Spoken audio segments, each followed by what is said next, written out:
Good morning, good afternoon, depending on how much of a functioning person you are. For me, this is very much the morning. 12 o'clock is very much the morning. Today, we are going to have a watch along with me, possibly Ed, possibly Gav. It won't just be me. You won't have to put up with me crying about United for the whole affair. We'll just go straight into it. We've got the teams announced here.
Teams. Predictions wise, I'm not entirely confident today, if I'm perfectly honest. I know I say that a lot of the time. Just looking at Rio, going through the goals against Başakşehir, and I mean, you've all seen them, and if you haven't seen them, it's a horror show. Just the defending for those goals, and I just wanted to take a little quick minute because I know at the minute it's all Ollie out and this, that, and the other. I'm gonna play pure devil's advocate and go right in the middle here. Those goals against Başakşehir, there's two ways of looking at it. Like, no professional footballer should be in the position that any of them are in for the first goal. Literally, I can't even explain to you why there's nobody in 10, 15 yards of bar. Everyone's up for the corner. Everyone's switched off. So on one side of it, you can say it's player error, and there's no way that Ollie has gone out there and said, right, all 11 of you up for the corner, well, all 10 of you up for the corner, and don't track back and don't follow your man. But at the same time, on the flip side, he is coaching these players. It is up to him to make sure that these set pieces and the way we defend from set pieces is done right. So it is down to him as well. So again, trying to play devil's advocate, I can see why people are calling for him. I can see why people are defending him.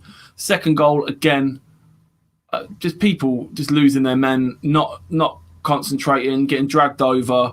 It's an absolute shambles back there. And again, same as the first goal, you can put it down to player error and misjudgment, or you can say, well, he's the manager, he should be coaching this out of them, or coaching better defensive unit into them. So I think the criticism of him at the minute is harsh. It's the media and the press, basically, because literally 2 weeks ago he's an absolute genius. We've just beat PSG in their own patch again. We've beat Leipzig 5-0. And United are one game away from going through Europe, basically, and what a performance and what a tune he got out of Rashford. And then we lose a sloppy game, and it's back to being, well, here's Poch, basically. Really didn't help Ollie's matters the fact that Poch was on Sky Sports on Monday, because obviously now he's back in the limelight, back in everyone's minds, and bad timing for Ollie.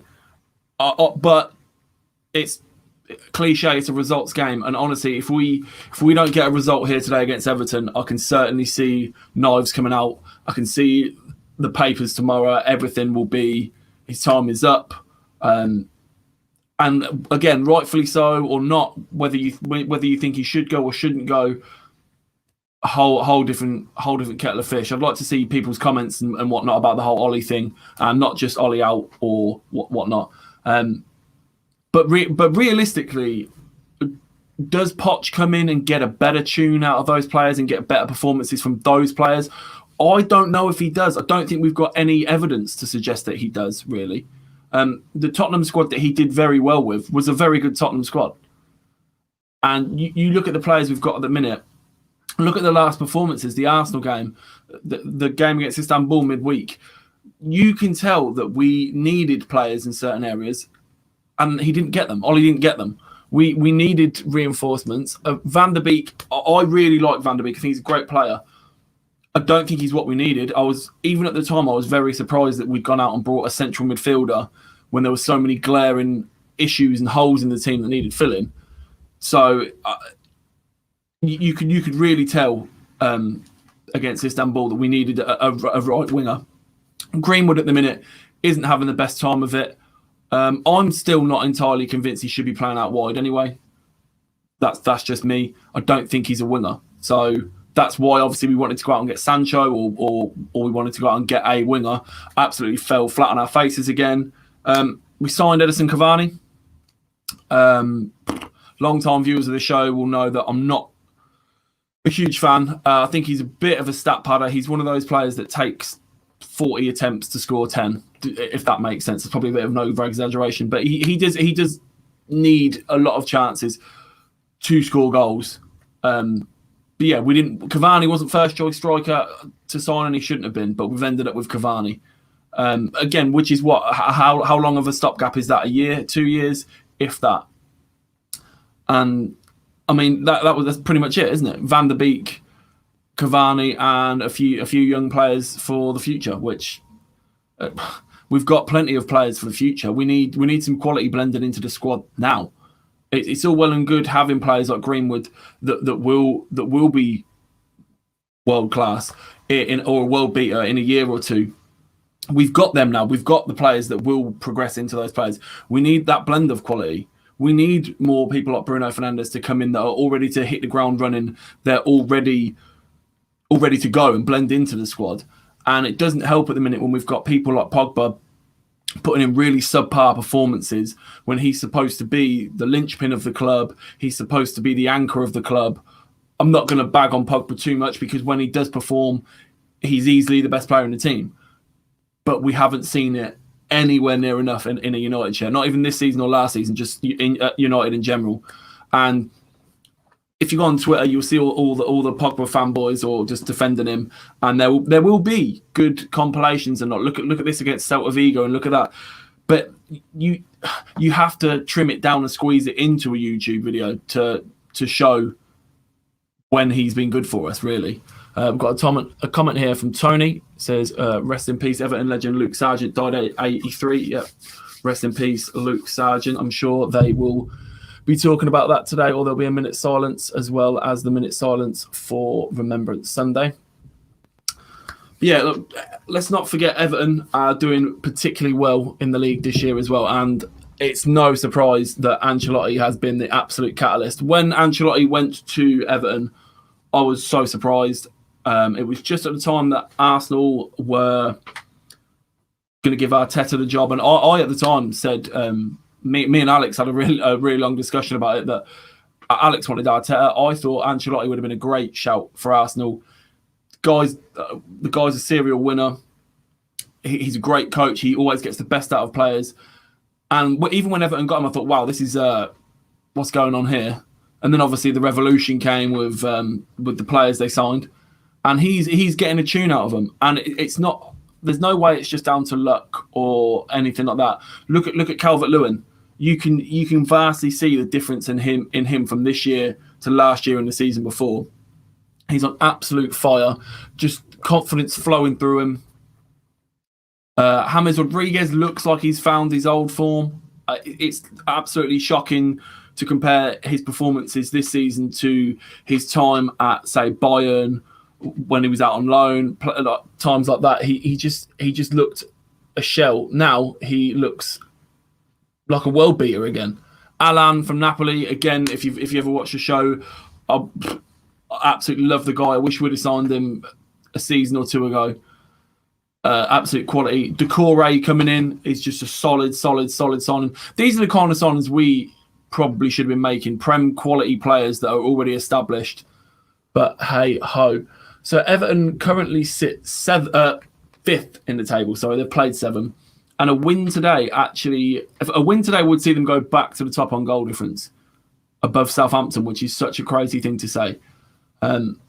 The one thing I would say about Everton at the minute and Ancelotti's management, whether it's loyalty or what he's seen in training, but to go with Pickford and stick with Pickford rather than playing someone else is a bit, because this is a big game for Everton and the spotlight will be on Pickford. Everyone knows that he's been pretty poor, so the spotlight will be on, especially after Southgate this week came out and said that there's no England goalkeeper pushing for his position, which I think is absolutely ridiculous. Henderson's been great. I know he hasn't played for United this season other than Champions League. God, Europa League. I'm used to Thursdays.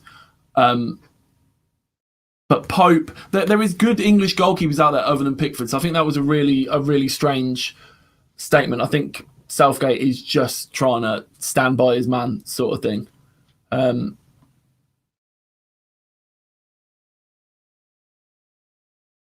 Okay, right. So there was a plane flying over Goodison Park this morning with a banner trailing from it. Hold on, see if I can get it up on the stream for you. And the only reason it caught my eye there is because it was the headline was something about Solskjaer out, but it actually wasn't. That wasn't the case at all. Right, let's see if I can get this up for you. What this wonderful thing flying over the ground was. Where are we? It was. Where are we? Nope, I don't know where it's gone. Fair enough.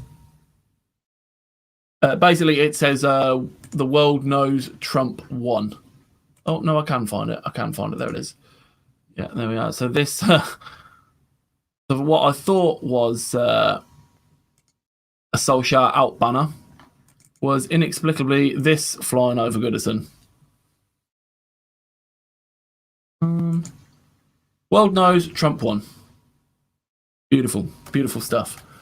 Yeah, so it's a massive game today for both teams, I think.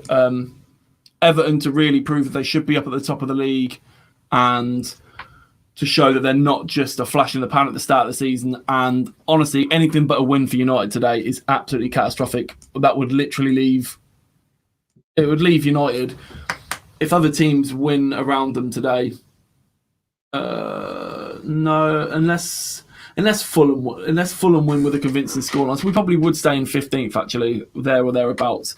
But that is absolutely poor. It's not been a great start to the season at all. The Arsenal game I thought was very, very lacklustre. I think, to be fair, I didn't think it was a great game of football to watch from both sides. I mean, Arsenal fans will obviously be happy because they won the game, but I thought it was pretty poor. I thought it was a pretty poor game of football to watch. But there has been some absolutely shoddy results, and it's now got to the point where, I mean, I am pretty pessimistic when it comes to watching United at the minute. But it's even got to the point now where we're playing teams that we should be beating, and I'm going into every game thinking, oh, for God's sake, please don't. When we went 1-0 down to Newcastle, own goal after 2 minutes or whatever it was, I just kept thinking, oh God, here we go again. And it's just what we are at the minute. And I don't know what we are at the minute other than not great.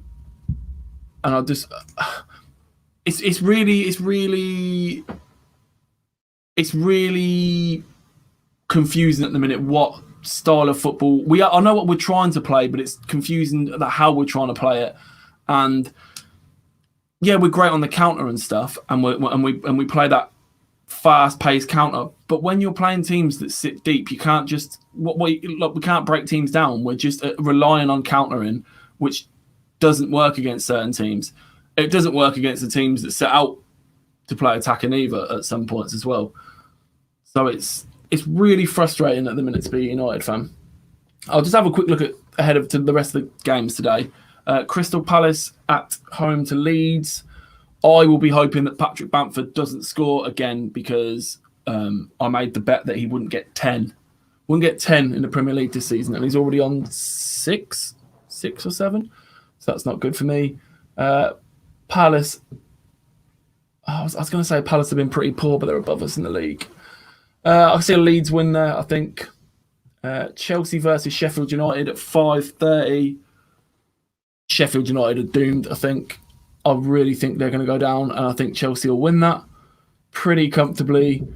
And then 8 o'clock, we've got West Ham versus Fulham. Tasty. Two teams that I hope get relegated every single season. Irrational hatred. But yeah.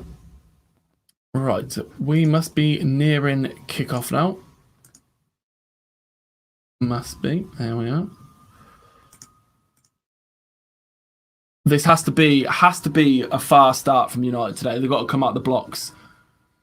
No messing around. No shoddy defensive play. No mistakes. Everybody has to be switched on today. There we go. Yeah. Let's just check a few of these. Pogba on at 80 minutes after a Fred masterclass. I'll believe that when I see it.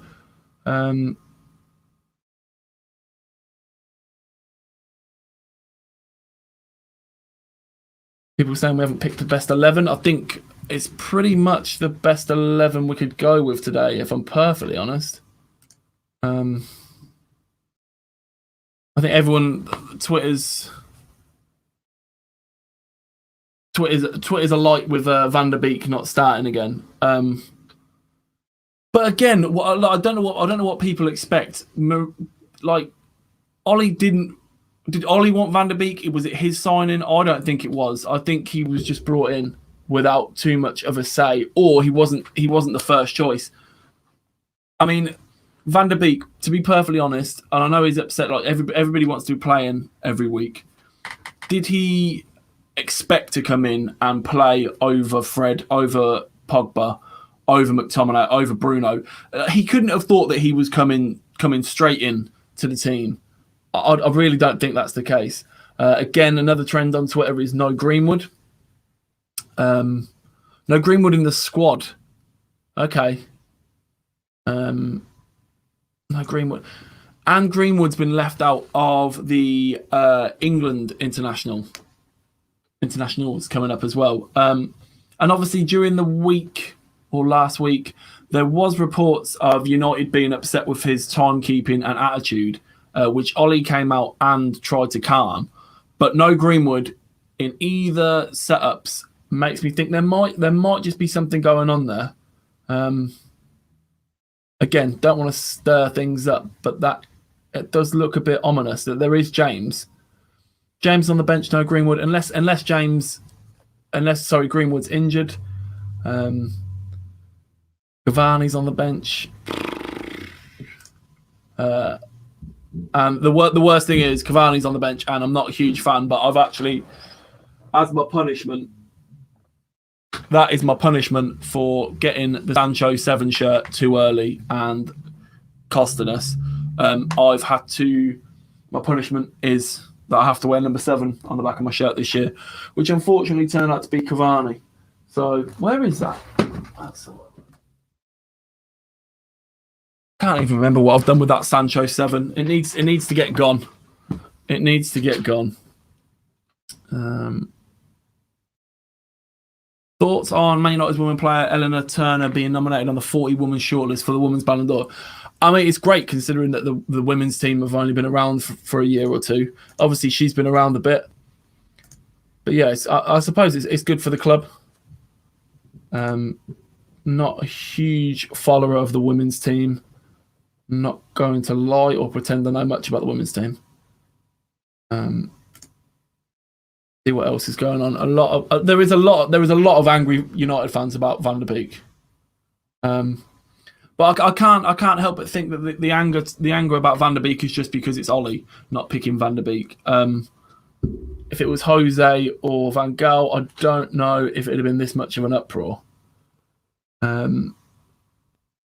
Personally thought that Van der Beek was one of our better players on Wednesday night in Istanbul, so I'm not surprised at all these stats on the bench. Yeah, he was.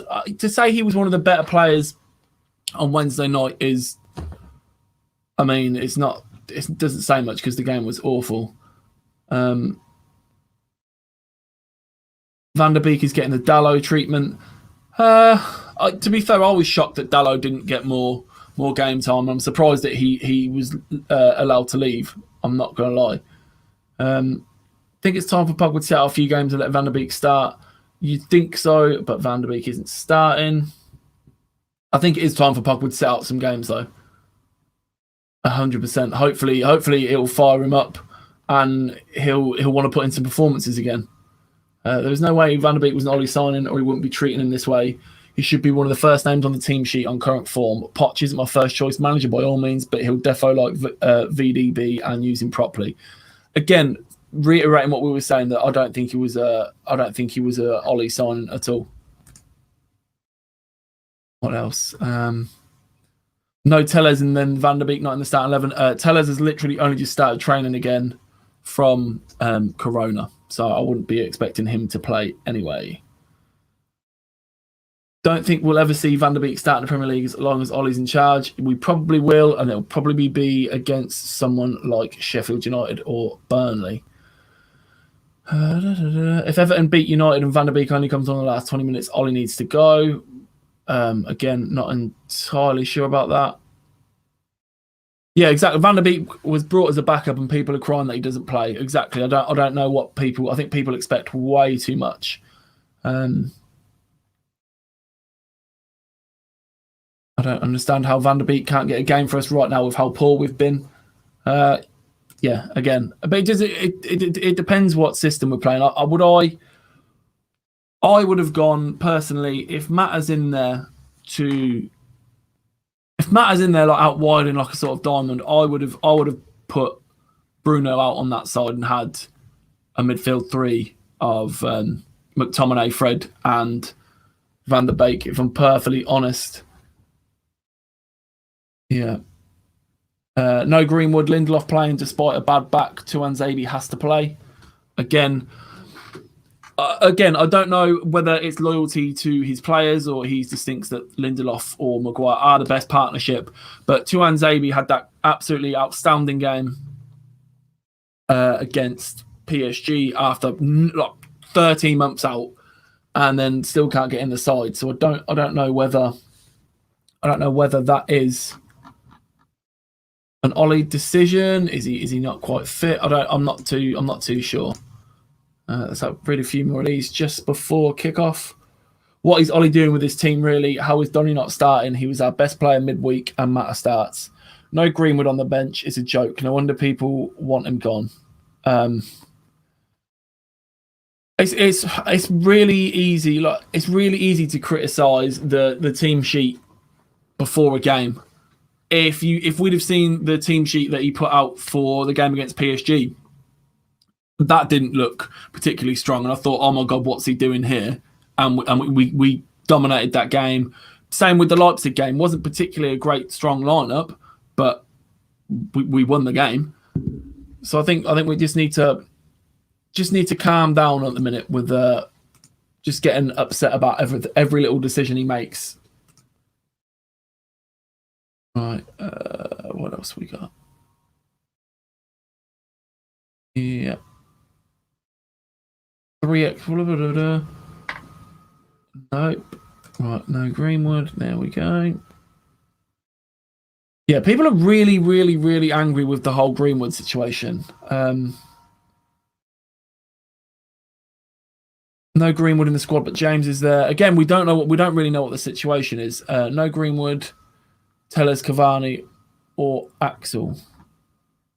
I think Cavani's on the bench, isn't he? Not entirely sure about that one. Right, anyway. There we are. And now we're just about to have a minute's silence.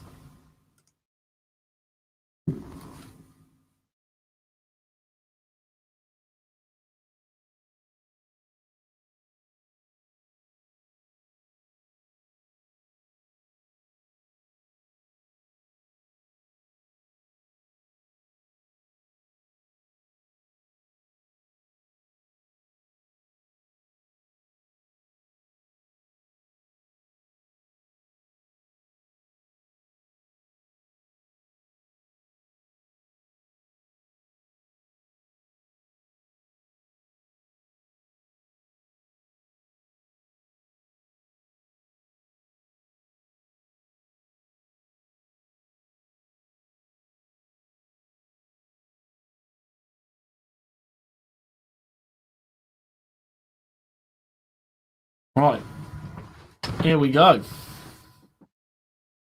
Honestly, we need to get in this so quick. I'm so sorry. Oh, look who it is. Yeah. How you doing? I'm doing good. Apologies, my phone died. I've just got it switched back on. I'm just loading up BT Sport now. How are you feeling about the game? Not entirely optimistic, to be perfectly honest. Well, I was just saying about there's no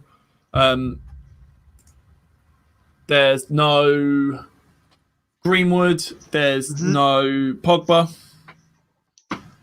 but do no you Van der think Beek. perhaps the induction, the removal of Pogba is probably good? Yeah, Maybe not that's Van a der good Beek thing. and Greenwood. Yeah, Greenwood's not even on the bench. That's what everyone's kicking off about. Right, come on then, boys. Big game this for you. What do you Oh, think here we happens? go. Oh, Bruno, you got to pull the trigger there. What do I think happens if United don't win? Is that what the question was going to be? Yeah. Then the knives will be out, won't they?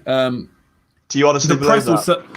Yeah. If United don't win this today, then that's it. The press will be out for him, and I genuinely think it will be really hard to come back from. Especially like I was saying before you got here, like Poch being on TV and stuff the other day was bad timing for Ollie. So. Yeah, so like, there was a chance there for United just at the very start. There was a ball whipped across the box, and Bruno kind of decided to dummy it or leave it. And I reckon if he'd have pulled the trigger, he could have had a good shot there.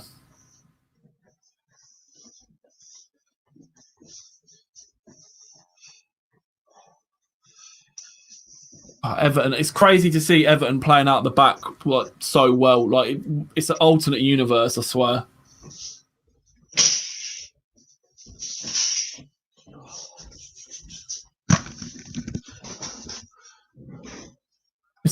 At least it's interesting to see United are actually, there's a bit of intensity straight from the kickoff, and there is people are trying to close down and press rather than just absorb. I really need to sit Martial. Come on. How's Everton's lineup looking? Everton's lineup is looking like this. For those who missed it, this is the Everton lineup. Pretty much as you'd expect, apart from I'm not entirely sure about Sigurdsson in the middle three, but that's how Everton lined up. Well, they take a lot of confidence from Rodriguez being back. Yeah. And then that's how United lined up. I mean, bar Pogba, that's probably what you'd expect usually going into a game like this. The inclusion of Juan Mata's a bit of a shock after the midweek game. Oh, yeah, I've already spoken about it. Obviously, like I was saying, Greenwood not even being in the matchday squad and being dropped from the England setup. I think there's something more going on, man. I really do. What are your thoughts then? What do you think's going on? Well, there was reports a few weeks ago that his timekeeping was bad and stuff like that, and his attitude was bad. And Ollie did come out and quickly say, "No, that's not the case. You're making something out of nothing. Like, leave the kid alone." But I mean, exclusion from both squads kind of makes me think that there might be something going on. Again, he's a young kid, man. Like, they can't all be consummate professionals. They can't all be Rashford at 22. Do you know what I mean? Like, wanting to help everyone and being an actual, like, professional. Some of them at 18, 19 on 200 grand a week do want to go and party, and they do that. Do you know what I mean? They want to live their life. Not saying that that's what he's been up to, but is there any rumours that he's been up to anything? Well, no. Obviously, there was all the stuff in the hotel when he was out on international duty, weren't there? So I don't. Yeah, I don't of really course, know. but he's played since then. Yeah, for United. To be fair, he hasn't been particularly great. But like I was saying earlier, like I don't think he's not a winger, man. I don't like him out wide. He should be through the middle. Is it? Oh, what's the time? Is it too early for a Guinness? I mean, there is football on. That is acceptable. Scott McTominay, yay or no? Oh, I love him, man. I absolutely love Scott McTominay. Do you know what? Like, and I know that like he splits the fan base, man, because a lot of us love him and a lot of us are like, wow, what? Because he runs a lot. Like, I would rather have 11 Scott McTominays that literally put their body on the line and leave everything out there for all 90 minutes than have Pogba, put in half decent performances every third game. Do you know what I mean? I love Scott McTominay.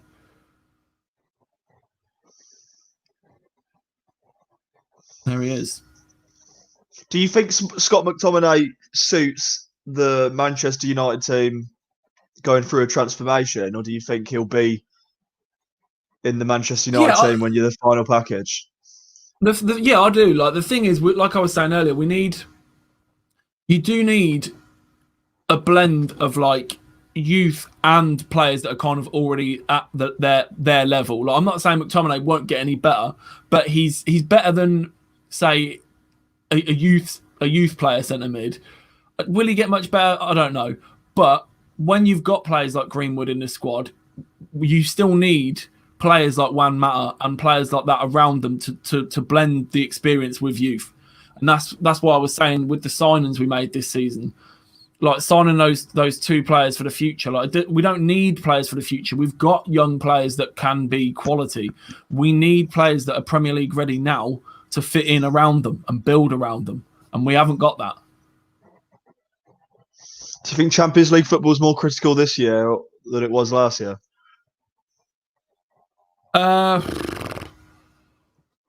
Mate, if the way things are going out, like in the league, and they carry on the way they're going, then we're going to need to win the Champions League to be anywhere near it next year. Oh my Lord. Calvert-Lewin. This is what I was saying, man. He's going to cause so many problems for that defence today. What minute are you in? Yeah. Oh, there we are. Yeah. What you want? Because I already saw that Calvert-Lewin opportunity. Oh, I'm on 6:13. Okay, I'm going to stop at 6:30. Okay. I should be able to. Where's the pause button? Can you pause on the VCR? Well, I'm at 6:30 now. I'm on 6:41, so I'm 10 seconds ahead of you. Oh, that's fine. Don't worry about that. Don't worry about 10 seconds. It's not that bad. Yeah, it's 3-0 Everton. It's 3-0 Everton on my screen. Yeah, decent. Yeah, I'm watching it on the BT Sport website. Like, got on their proper account sort of thing. So yeah, my Now TV's Sky. Mate, I watched that. That's why I do. Yeah, I watched the. What game was it? What game did I watch last night? Before the Southampton one. Well, Burnley. Yeah, it was Burnley. Burnley. Oh my god, that was pay-per-view, right? Obviously, I'm not paying for that. I watched we it. know. Mate, not only would I want my £15 back, I would literally be asking Sky for the 90 minutes of my life back. It was so bad. That's the problem with this. That they can't justify setting the big Premier League games, which are already tied down to like your. Because you've got to remember that these games have already been sold to broadcasters, the Chelsea, Manchester United, etc. Like, there's no way you can physically change them games to pay-per-view. But that means they've got to use the piss poor games which ain't being broadcast anywhere else for pay-per-view. And why would you want to watch Brighton versus Burnley for 15 quid? I watched it. I on the background. I wouldn't watch the top game for that much money. I had it on in the background while I was playing FIFA, to be fair. I got really, really, really, really, really, really, really lucky and probably shouldn't have. I had a tenner on. There was the Sky Boost was Brighton, Cardiff, and Southampton all to win, right? Put it on. Yeah. There was about 20 minutes left in the Brighton game, and it was like half time in the Cardiff game. Cardiff were losing 1-0. Brighton were drawing 0-0, and I opened my Sky Bet app, and it was still, you know, when it's like your bet has been placed and it's like still there fresh. Mm-hmm. It still said cash out for a tenner, like, you know, you can before the game starts because it's like timed out. So I was like, right, go on then, I'll give it a chance. Mate, I cashed out my tenner, even though like one of the teams weren't going to win and one was losing. Mm-hmm. And then I put that beauty on a request to bet in the Southampton game.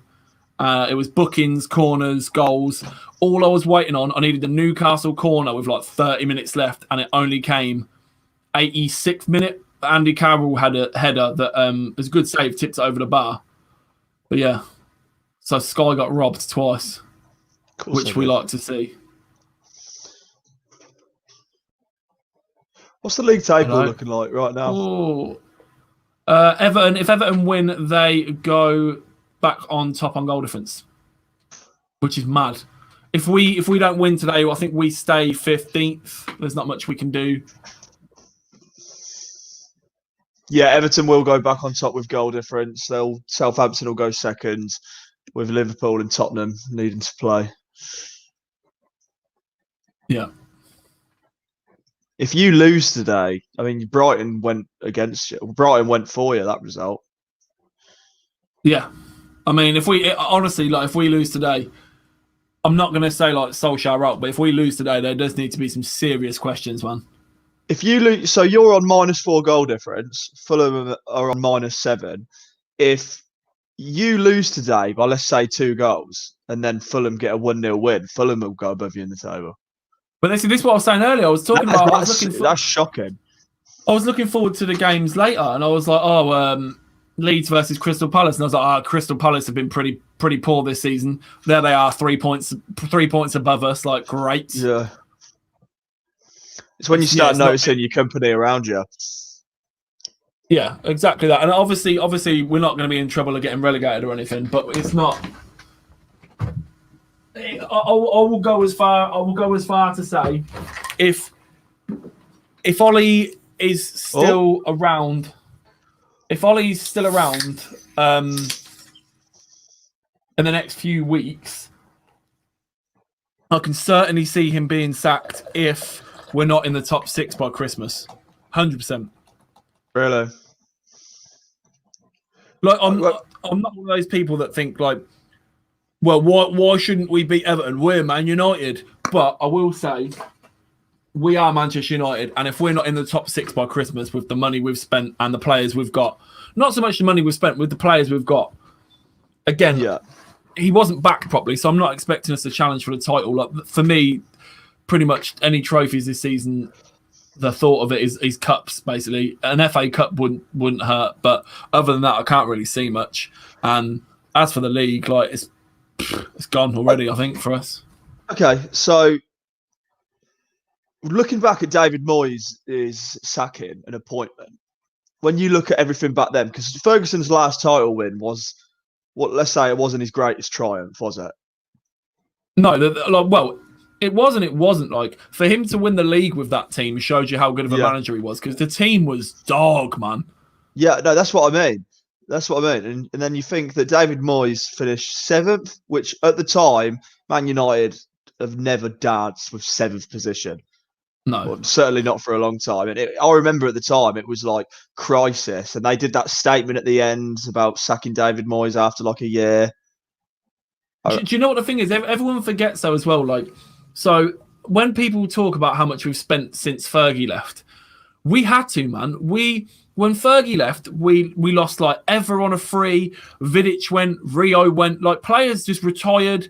We players' contracts ran out. We literally had like 5 or 6, 7 key players leave. So we did need to go out and buy them. Unfortunately, due to the incompetence at the top level of the club, we went out and brought the wrong players, which means they needed replacing in a year. Then the manager got replaced, so those players needed replacing anyway because it weren't fitting in with the play style. Then Mourinho came in and Van Gaal's players weren't going to fit in with his play style. So we just kept, it's constantly just turning over. Looking back, was surrounding the Man United fan base, did you all know Sir Alex Ferguson was going to leave? Was it something that had been brewing? So do you think the club knew? No, yeah, the club knew. The club knew. I think it was like the night before. Well, they may have had a conversation, but honestly, there was nothing. I was around my mate's house. I remember we both woke up and it was like 9 o'clock in the morning, BBC Sport, and it was like Alex Ferguson to retire, and we were like I think I almost started crying. I was like, what has happened? Yeah. And then obviously his last game was really emotional. That was the West Brom 5-0, wasn't it? Yeah, Lukaku hat-trick, I believe. Yeah. And then, obviously, he came out and did the whole back your manager, he's your new guy now. I never wanted... Moyes got treated pretty poorly, but I never wanted Moyes, man. I know you never wanted Moyes, but looking back now, do you think perhaps if you gave him the time you'd gave these other managers, you know, he could have done something? Because the longevity... I know the league's changed. I know you can't give the longevity you gave Sir Alex when he first turned up, but... more than a year. So you know what I mean? Because it was kind of hung out to dry. I think the problem is you thought you could fix it a lot easier because you only a year ago was Manchester United. But I was about to say that when Moyes got sacked after a year, because it was like, right, we're still this giant.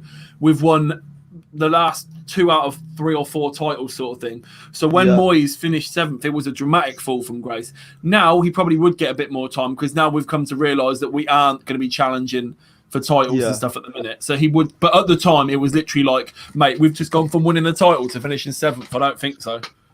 Yeah, exactly. Also, offside, I believe. But... also, what I would say is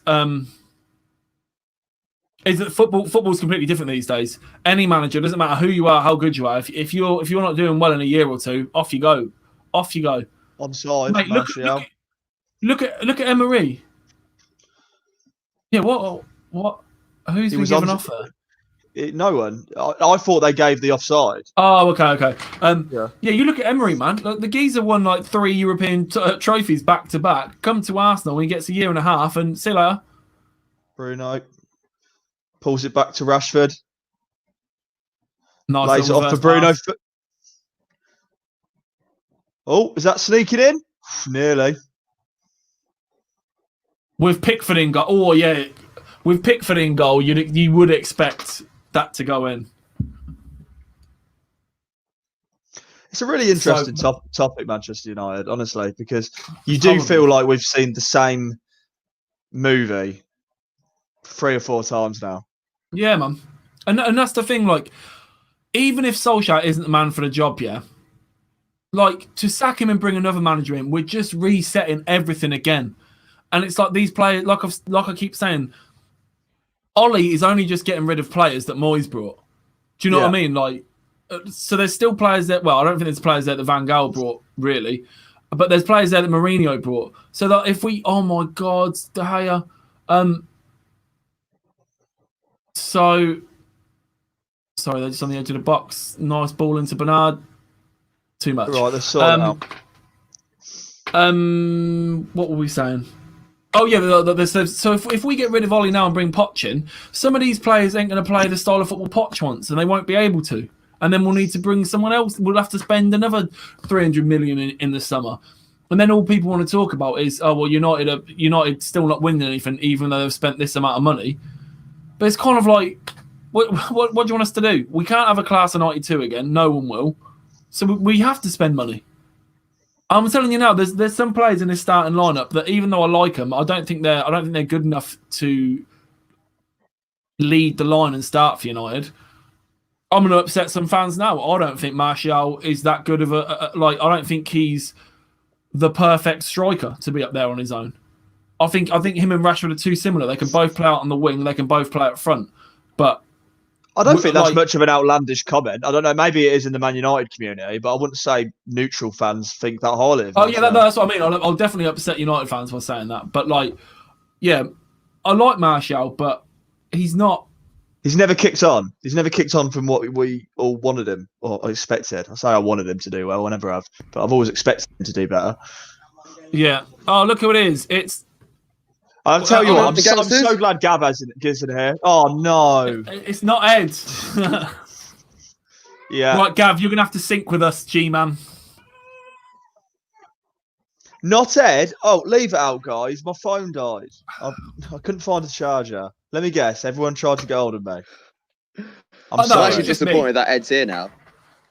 Oh, you're going to slag me off, are you? That's fine. Just give me a minute.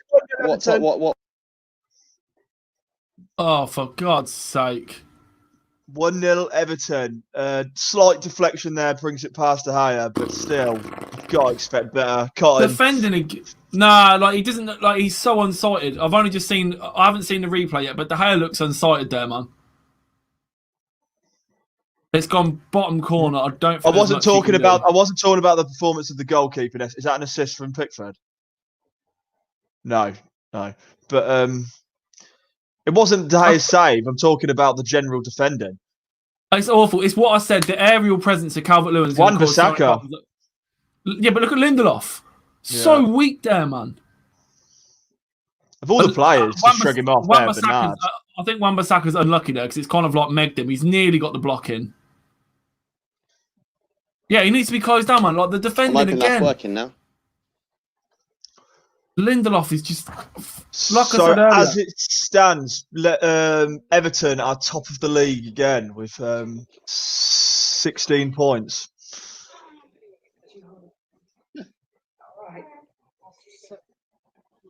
As it stands, my bet is green.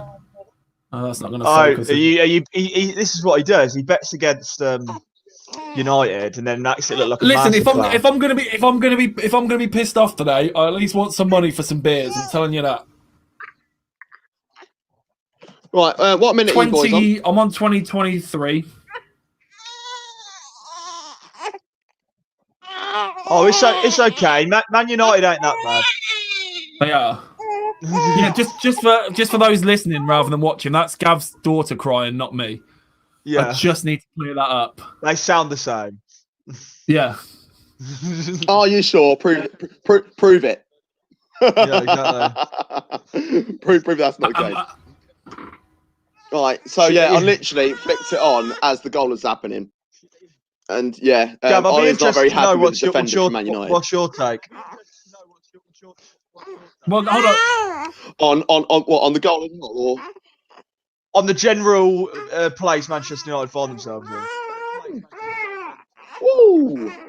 Man United, right? It's just I feel for him, but the players ain't performing for the gaffer. But I don't think it's the gaffer's fault. Right. At the same time, I just don't. The morale is so low at Man United, and it doesn't really matter who's in charge. If the morale is low, you can't perform. It's simple as that. Could I just add a little thing there? So before, when I was on earlier on my bill, when I was just talking and I was saying about the goals against Başakşehir in the week, right? Like, you can't account for that. There's no way Ollie said, right, all 10 of you go up for a corner and none of you track back. There's no way he said that. The second goal, there's no way he said, right, all 3 of you just all move over, all stop tracking your men and all just follow the ball. Like, it is poor that the players are being poor, but then on the flip side, like I was trying to play devil's advocate, he's the coach, man. He needs to be drilling them better defensively then. Yeah, the first goal it angers me so much because I've got other duties at the moment, hence, so I didn't get a chance to watch the goal. I only saw the goals afterwards, quite late on Twitter before I watched the whole highlights back in that. And when I saw it, I was thinking, oh, that's got to be, because I saw the score was 2-1. I was like, oh, that's got to be like a 90th minute breakaway goal or whatever. Looked at the clock; it was 11 minutes on the clock. Sorry. It was 11 minutes on the clock. And I was thinking, how can it be 11 minutes on the clock and you're defending like that? It's not right at all, man. It's not right. But there is something going on. I think I feel like there's like some people are conspiring at the moment because you can't act like that. You can't defend like that. Whether you're Man United, you could be Southend United. It doesn't matter. You don't defend like that. You don't see that on Sunday morning at Hackney Marshes. You don't see it at the racecourse. It's poor. It's bad, isn't it? So I just sorting food out for the other little man. So in the meantime, we've got this little one. The other little one in the house. What's the matter? She's almost as tall as me already. Yeah, exactly. Ridiculous. Ain't ya? Yeah, it doesn't. The thing is with what the impression I get from the United board is that they will just try take the spotlight away from them. Yeah, 100%. Like you can see the headlines. They'll put this season down to Ollie's. They'll say that it was Ollie's failings or whatever. Like, not to mention like their poor recruitment and their poor spending. Like, I mean, like what would Poch bring? What would Poch offer? This is exactly what I said earlier. What does he really get out? Like, what? Okay, can I jump in? I don't think Poch necessarily offers the solution. Go outside. Let's have a look. Luke Shaw gets it into the box. Right, can we sync up? Because that has absolutely ruined it for me. Oh, I thought we were synced him. No. You said great header there from Bruno. What are you on then?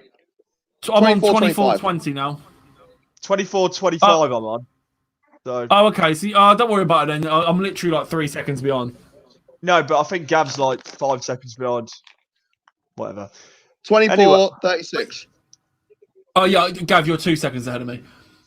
What a header, though. Bruno is not known for his heading, but no one around him, absolutely no one marking him. Luke Shaw will be happy to get an assist under his belt. It's a good cross, to be fair. Bruno Fernandes offers nothing, clearly. That's what everyone's saying on Twitter and that, innit? It's pathetic. Mate, he's just strolled between Keane and Holgate, and Bruno's not the biggest of players, but what a header that is. That's great. When he coming up against Pickford.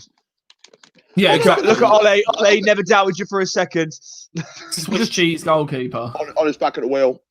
Ollie's back at the wheel. He's built a new one. Oh, hold on. I'd still keep your insurance. He reinvented the wheel. Carlo Ancelotti. Get out of it. Get out. That's not a foul. That's a missed opportunity for a lot of other teams. What's that? That is not a foul. Do you think Carlo Ancelotti going to Everton was perhaps a big opportunity missed by other clubs? Yeah. See, I wanted him at Arsenal so bad. So bad. You fools should have been here when I was babbling to myself before, because that's exactly what I said. I said of all the signings that Everton made, like getting Rodriguez, Allen, Decore, whatever, like Ancelotti going to Everton was the catalyst for this whole rebirth of Everton. Like, it's absolutely mental that he went there. And then I brought up the fact that me and Alex clashed during that time, because I thought that Ancelotti to Arsenal was the most simple move in the history of football for both parties. All day. I wanted Ancelotti from the beginning, and I said think I actually said it when we first started doing the show as well. Like we're going back a couple of years when Wenger had already left. Here come United on another attack. Stick it back stick. Look at Rashford back stick. That's a bad cross. God. Yeah, I've been saying it for probably about 4 years. I said I want Ancelotti or Allegri. In fact, it was when Allegri left Juve. That's when I first called it. I was like, I want Ancelotti or Allegri at Arsenal. I don't want anyone else. You know, the idea of Arteta, it's a lovely idea, but it's not the right person. It's not the right man. It's not the size of the club is too big for him right now. I'm not saying that he won't be a great manager, but have Arsenal got the time to wait, like how Man United have got to wait? And how many times have Man United had to rebuild in the last 7 years? Yeah, that's exactly what we've said, man. We've said that. It's ridiculous. You're right. You're right. What if it goes south? What if it goes south for Arsenal and then he ends up blossoming for another club? Could he get the experience from Arsenal and ends up performing somewhere else? But the problem, like I was saying to you, Ed, though. Oh, that's a great knock. That's a nice reverse ball. Greedy. He's got to put that across goal. Like I was saying to you, though, Ed, like everything is so reactionary now, and it's so easy to look back at things or look forward to things and go, well, maybe he won't be good. It's like you don't know until. Like I could sit here like when I wanted Van Gaal sacked, right? I was so Van Gaal out. It literally used to piss off my United supporting friends so much, right? And my argument was like, but if we bring someone else in, they could do so much better than this. And their argument was, well, how do you know that? You could bring someone in and they could be worse. And obviously, it's very easy to just speculate and whatnot. Listen, if you could promise me that Poch would come in and win us the league, cool, man. Sorry, Ollie, you got to go. But you can't. Too heavy. I want to sort of like, because we've had the conversation, you know, at Arsenal and at Man United. I'm listening. About you, Ed? Yeah, that's fine. What about you, Ed? Because like, you know, Klopp wasn't exactly the finished article for Liverpool. I mean, he was pretty much there already for Dortmund. But when Klopp wasn't having the greatest time that season, and the following season he weren't overly great, but he had not a bad season. Yeah, there was always progression. There was always progression into Klopp, which justified him staying every year. You got to think, when we recruited Klopp, this wasn't Klopp's first job out of, let's say, an assistant manager to Pep Guardiola. Klopp played for Mainz, a club he had a emotional connection to, and then he takes them to the Bundesliga. After 2 or 3 years, it was the project. And then he turns Dortmund into Bayern's closest rivals. Do you know what I mean? He creates a rivalry which still stands today. Jurgen Klopp still left his magic on Dortmund. You know, he won two back-to-back titles. He took him to a Champions League final. The problem is with Dortmund, they were so much a feeder club after a while. Like, all Klopp couldn't hold on to his players. It's not just Dortmund's fault. It's everyone bar Bayern. That's what I mean. He lost his greatest team and he could never push on from there. And when he came to Liverpool, he finished 8th and got to Europa League and FA Cup final. Nice turn for Bruno. Oh. Then he finished 4th. That goes through to Martial's party time. I believe in projects, man. So I think Arsenal actually have been. I've been surprised by Arteta. I think it'll work out for him. I think you've just got to be patient. I just don't think Ole's the guy for the project. I think you've got so much. We said on the Champions League show, your sole weapon is counter-attacking football. Yeah, it should be an attribute, not a weapon. It should be a weapon. Not a game plan. When you were saying about progression, I would say though, like, mate. We finished 3rd under Solskjaer and got to a cup semi-final and a Europa League semi-final. Like, he can't be that bad. Do you know what I mean? And okay, there was a crazy end to last season. This season's just as crazy. Like, yeah, but you didn't lose a game. Literally in the league, you got beat by Burnley on like the 19th of Jan or whatever it was, and you didn't lose again in the league until the opening day of the season this year. So do you know what? Do you know what I said? That's a madness. Gav, I said this game week 1, and I'll still stand by it. Us having no pre-season has absolutely ruined us. You can tell they're still trying to work out playing together. And I know these are the same players that clicked so well at the end of last season, but they've all gone away. They've all had their time off and whatnot, and it just seems like the momentum has stopped.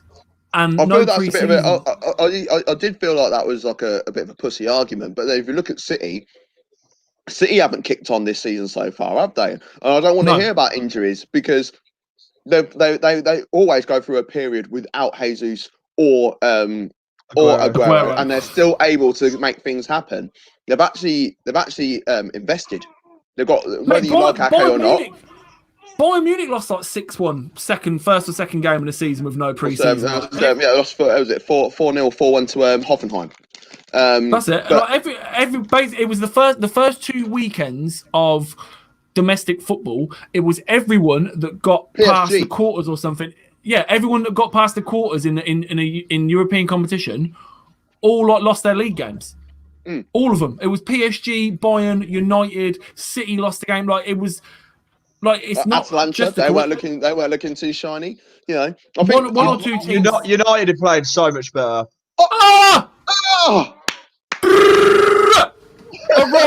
Arise, Sir Marcus! 2 headers. What a goal! Honestly, I was about to say the build-up play there, and they were very patient. Everton were closing them down. Look at them straight to Bruno as well. I'll tell you what, though, that pass straight through the middle. Look, Rashford's in tons of room. Fred, great pass. Rashford, Bruno. Lovely. What a ball. He's miles on. Great header. That's poor defending from them, isn't it? Look at that. He's literally ghosted in between. It's a great run from Rashford. I'm not taking things away from Rashford. Flick from Rashford. Keane and Holgate have he hasn't touched it. It's a Bruno goal. Oh, that's why they were going to Bruno. He ain't touched it.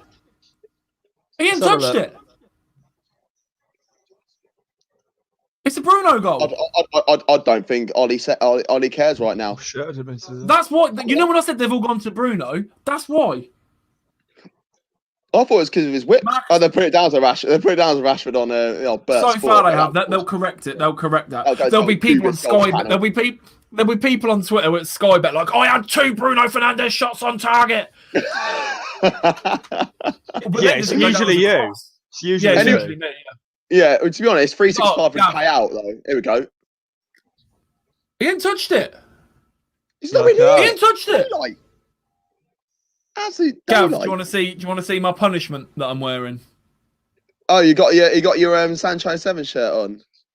Worse. Oh, you haven't, have you? It's my punishment. It's my punishment. I said because I got the 7 shirt, I've got to wear 7. I'll just put my name on the back. I did also get the sexy black one.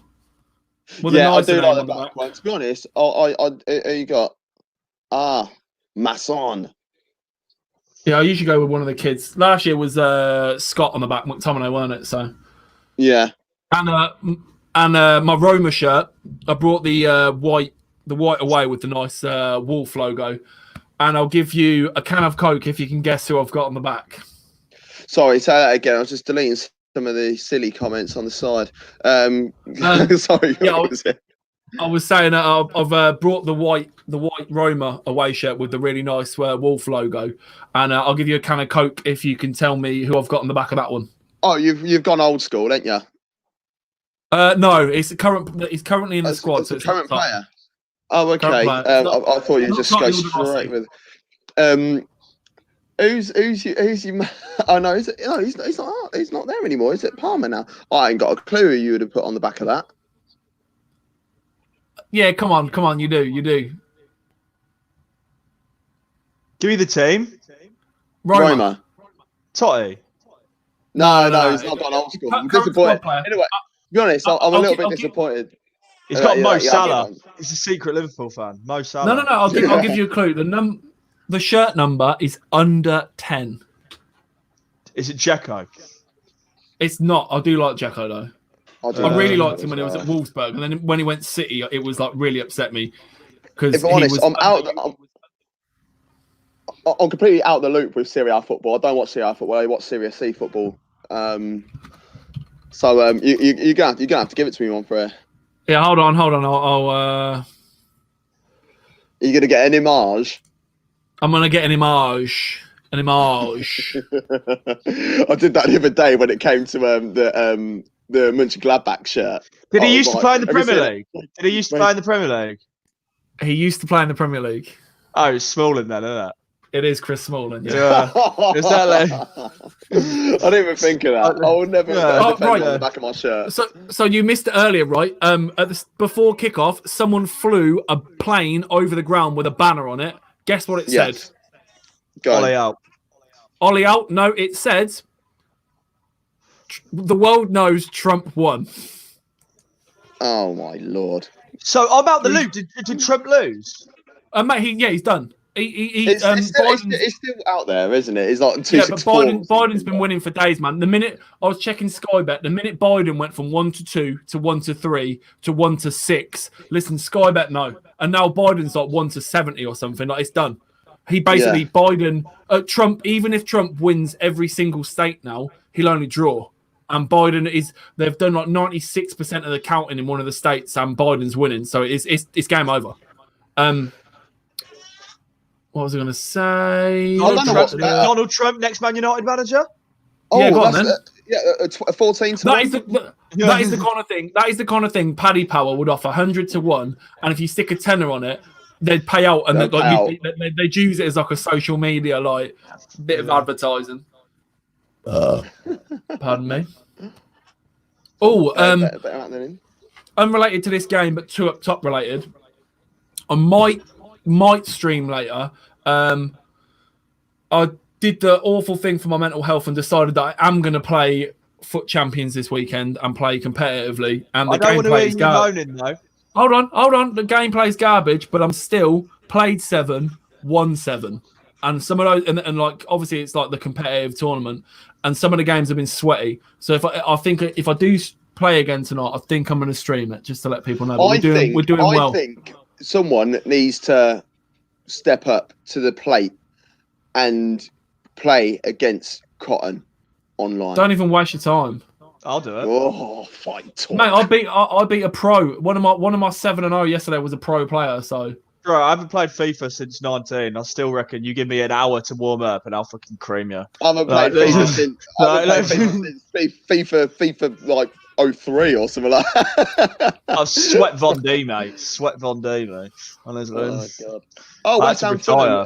How are you spending? Are you spending your 15 quid on that or a curry? I'm just going to spend that on Google. That's right, though. Gained 50 followers on the Facebook today. Oh, happy days. Thanks for the follows, everybody. Thanks for the follows. And gained a subscriber on YouTube. Oh, hello. Is it offside? No, it's offside. Yeah. Baby's kicking off. Yeah. She wants more of the good, but I can't offer that. She wants more of the good. Oh yeah, Gav, what we were talking about. I don't have those goods that she's after. We were talking about Burnley versus Brighton yesterday being being 15 quid. I'll tell you what, you would have expected Brighton to have at least scored there. I mean, like Brighton in games they lose look quite a good side. Yeah, but do you know why they didn't score? Because surprise, surprise, Danny Welbeck is bum. He is a bum. He is so done, man. Danny Welbeck's decent, mate. What are you about? I was. Oh, he played for both of you. I forget now. I remembered he was at United. I completely forgot he was at Arsenal. I remember the day when we signed him. It was on transfer deadline day. He was linked to go to Stoke. Like he was linked to go to Stoke or Hull. No, 18 million. But he's meant to go. He's meant to go to. Not at all. He was literally on his way to Hull or Stoke that day, and I was wetting myself saying, "Haha, Danny Welbeck." All you Man United fans giving it large, saying how great he is and this, that, and the other, and he's going to frigging Hull or Stoke, and next thing you know, he's going to Arsenal, and then he takes my favourite shirt number. I was like, "This is like the worst day of my life." He did score against us in the cup though. Yeah, I remember 2-1, wasn't it? Yeah. Good move as well, actually. Nice little turn and that. But no, it's I loved that Arsenal kit, by the way. Is the Bruno blue with the yellow trim. Bruno's injured by the looks of it. Yeah, that's what I mean. Bruno's crab walking. Big loss for United there if he comes up. Yeah, he's done. Look, that first touch, he's done. He wants his. What's that? Pogba clock. Van der Beek clock. Yeah, you tell him, Bruno. He will play some games. So what did it come from? Did he just land on his leg?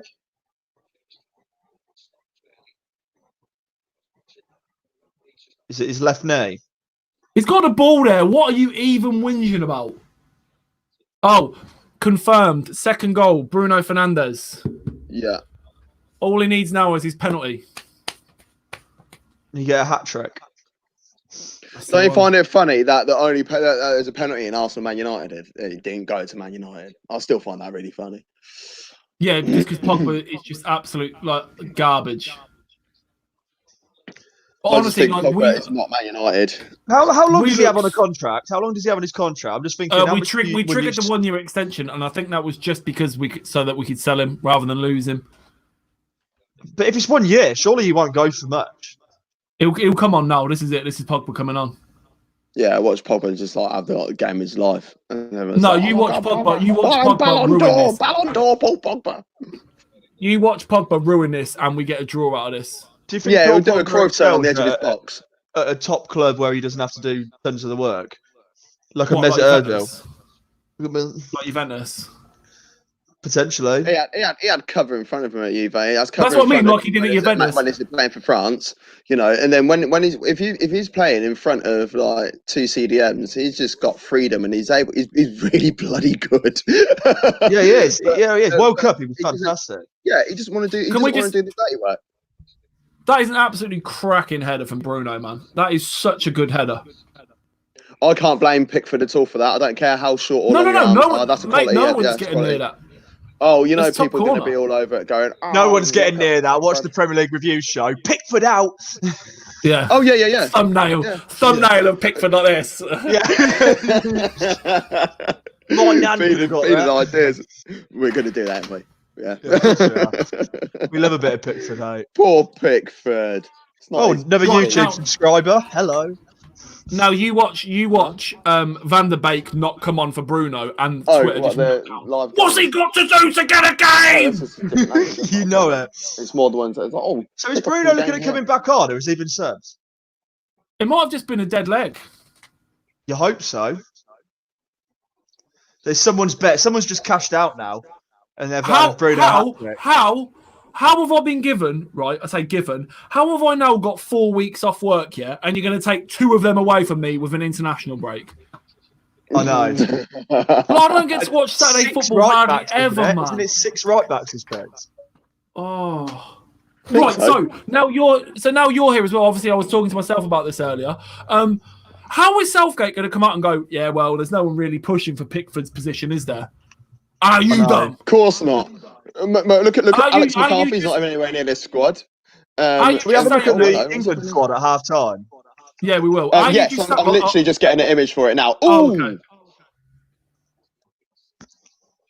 Oh, Jesus. Back and to the left. Take back down, yo. And to the left. Newcastle v Chelsea. So, some genius decided Danny Ings was injured, so I thought, hey, I'll stick Che Adams in my fantasy team, and hey, head on the ball again. Adam, I know it'll be longer than 4 weeks, hence why furlough's lovely finish yesterday. Why furlough's out till March. But hopefully, well, not hopefully, because I still do kind of I like my job, but if I get to watch a bit more football, then you get the Christmas break on pay. It'd be lovely. That would actually be all right. Do you know what I mean? Here he comes. He's not. My boy, my favourite player. You don't buy players to play him. We didn't buy him. He was free. He could go and do one, as far as I'm concerned. Who, Paul? Oh, Cavani. Cavani, yeah. Do you think Everton have already released a DVD about getting to the top of the league? No, they won't do that. That's a Spurs thing. Southampton will. Well, do you not see Southampton's Twitter the other day? They were like, stop the count. What? Shut the league down. Like this post. If you're above us in the league, like, no, they did one yesterday taking a piss out of Trump, and it was like stop the count, and it was just like the Premier League table and then top. Oh, sake! Oh, bless him. Oh, he's dived in a bit there.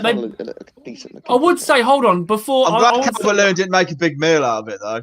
Appreciate yeah, that. but the James Rodriguez one on shore was exactly the same challenge. I mean, but it's definitely the right decision. It just didn't need. Oh yeah, it's a foul, but it's not a card. It's not a card or anything. I don't think he got one though. Oh, could this be it? James Rodriguez to ruin the party. Yeah, Rodriguez whips it in. Calvert-Lewin headers it top bins. You trying to do the old "I'll say how it goes" so it doesn't happen, taps it. Yeah, exactly that. Yeah.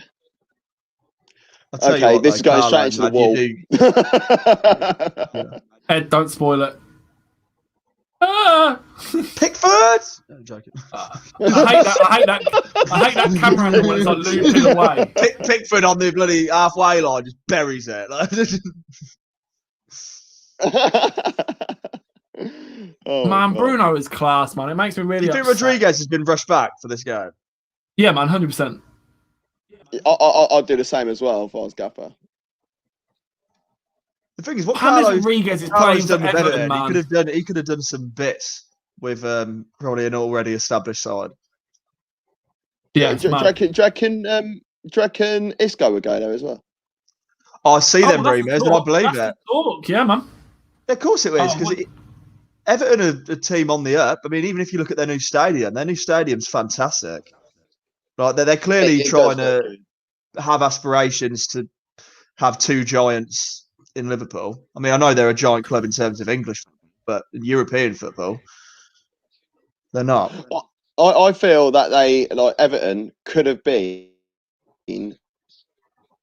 in the sort of realms as Liverpool if they were allowed to play European football in the late 80s, because they were. Let's not stir up too much. No. I'm being serious though. You know, like if. Well, they only did it in the FA Cup, didn't they? English teams were able to play. No, because they won the league, didn't they? They won the league, and they weren't able to go play in European football.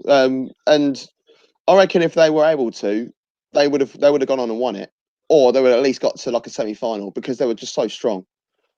What a ball, McTominay! Martial is waste, man. Absolute waste, man. I don't want to talk money, but if you were given the reins at Man United to strengthen that squad, who are you taking out and who are you putting in? I don't want to talk about money. Whoa.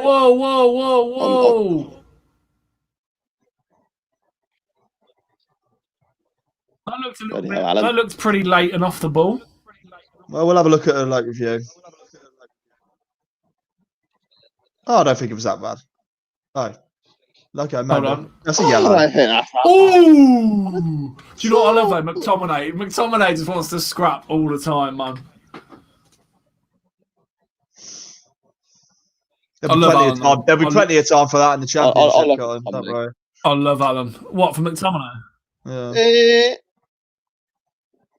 What about United as a whole? What a ball, yeah. Quick little free kick. Oh my God. Martial's waste. Yeah, I told you, man. Oh God, he's not feeling it today. What did I say before the start of the game? I'm an upset United fan. Well, I said it halfway through. Right, guys, can you give me 5 minutes? I want to go to the What? You Why two doing can talk. that? What I'm going to do? I'm just going to try and get an England. Well, I've got the England squad. I'm just going to get it on England. I was going to get it on the old screen. All right. There's a way I'm of going to nip to the coop. Give me 2 seconds. Yes, I think I've done it. I love snipping tool. What a great bit of kit that is. I remember the first time I discovered it. I was like, this is literally like changing my life. Where's it saved to? That's the thing. Anyway, what do you think of that first half so far, Edward?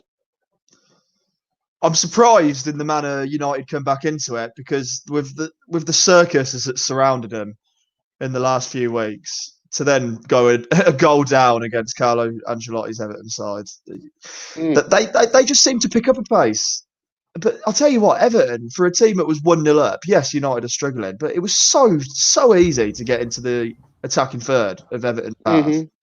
It was a simple, just through ball to Rashford, who started in acres of space. I mean, you don't have to be technically gifted as Bruno Fernandes is at the moment to play against Everton. You just feel like their confidence has just dipped since they were since that Liverpool game, because they had the 2-0 loss against Southampton. Now I look at it like this, right? Because I'm getting Everton fans telling me that Mason Holgate is the best defender at the club, and I like Mason Holgate. I think he's got all the attributes to become a legend at the club and potentially, be part of an England squad or something. But I don't know whether he's not used to playing in the back four at the moment, or whether, because I know he filled in a couple of times in midfield as well before he got injured, but he looks so lost out there. He's not communicating with Michael Keane. I think that's where there's some issues are. Look at the second goal. I know it didn't come off Rashford in the end, right? But how was Rashford allowed to just walk casually between the two centre halves like that? Does Alan need to come over and do a bit of cover? Like, does he need to come deep and cover there? I don't know. I'm not overly impressed with Everton, and whether it's just a bit of a dip of form or something like that, but something's not working. Well, look, the way we need to look at it is Everton are very much at the start of our project. Carlo Ancelotti only come in after the sacking of Silva, which seems a very long time ago, but with everything that happened with COVID. But that was just last season. So Carlo Ancelotti last year, his finish was 12th with 49 points for Everton.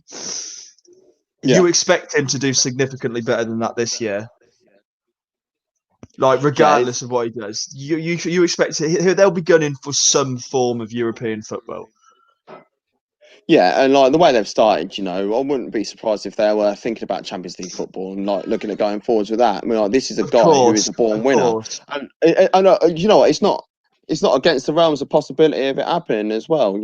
It could happen, but the issue is that I feel like the beginning of the season's got to their head a little bit too much. And then now they need to start thinking about it a little bit more and being like, right, okay, how can we get back to what we were doing at the beginning of the season? But who are they? Who are they meant to be rivaling? If that makes sense, like beating Spurs, great. They need to get a result today, but you can't. If you're meant to be rivaling those, you're meant to be challenging for a top four, whatever. You can't lose to Southampton. Yes, they're having a great season so far, fully aware of it. You can't be losing to Newcastle. Newcastle have had 119 shots against them already this season, more than anyone else in the Premier League, and you can't get a win against them. So there's going to be freak results in the Premier League. We all know it, but if you are meant to be challenging for a title, you have to be beating those teams. Yeah, but I don't think Everton this year wasn't gunning for the title. They still haven't got the players. Carlo will look to upgrade again, at least, won't they? So, well, if you base it on the fact they finished 12th last year, he could easily get away with a 6th, 7th place finish and can stay. That's another year's evolution. And I'd be happy with that, because one thing Klopp never did is he never made a step backwards. Yes, we had disappointing results. Yes, it wasn't smooth sailing, but every year we always did better than the year before. So he's got a nice comfort cushion of a last year's 12th place finish. So I think if he gets in the top 8 or the top 7, he'll then go, all right, I need further investments. He'll keep them players together because he's got players who are trying to prove a point. I can't see people coming in for his players. Maybe Calvert-Lewin, but I still reckon he's best off at Everton. I think if you start introducing more players like Isco, you introduce a new goalkeeper. I like Digne. Perhaps they could. Coleman's out, remember?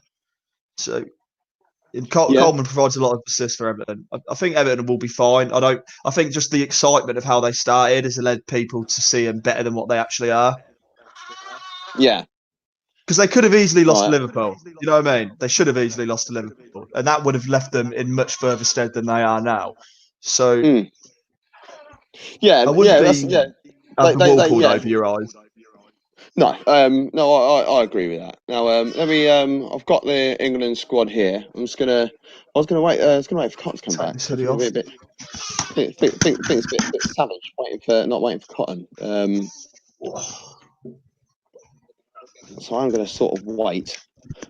So we do want to talk about that because you can't be talking about Jordan Pickford being guaranteed a starting spot for Angleterre. I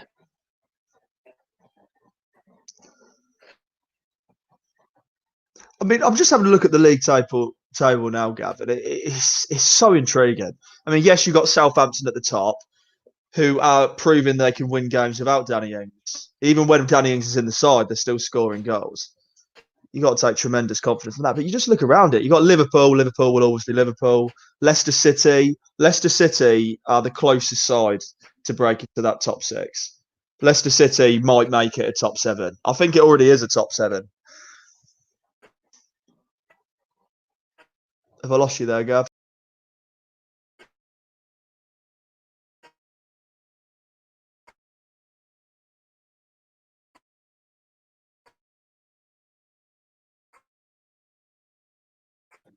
Gav? He's just not good enough. I don't care what anyone says. What'd you say? Sorry, I missed you. Okay. Well, Leicester are a third, 15 points, and they're still yet to play. Leicester have got Wolves tomorrow at 2 p.m. That is a good fixture. Probably the two sides outside of the top 6. Do you think Wolves and Leicester can close the gap on that top 6 and make it a top 8?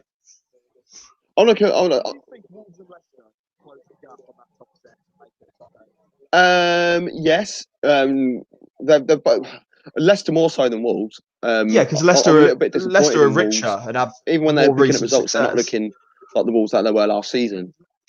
But you say that, but it's only been 6 games. Yeah, but if you look at the way that Wolves were playing last season, it was a breath of fresh air, that sort of feeling. It was their second season last season. But they've won 4, drew 1, lost 2. If they win today, they go level with Southampton. I'm not feeling that they've got that sort of cohesion as they did last year.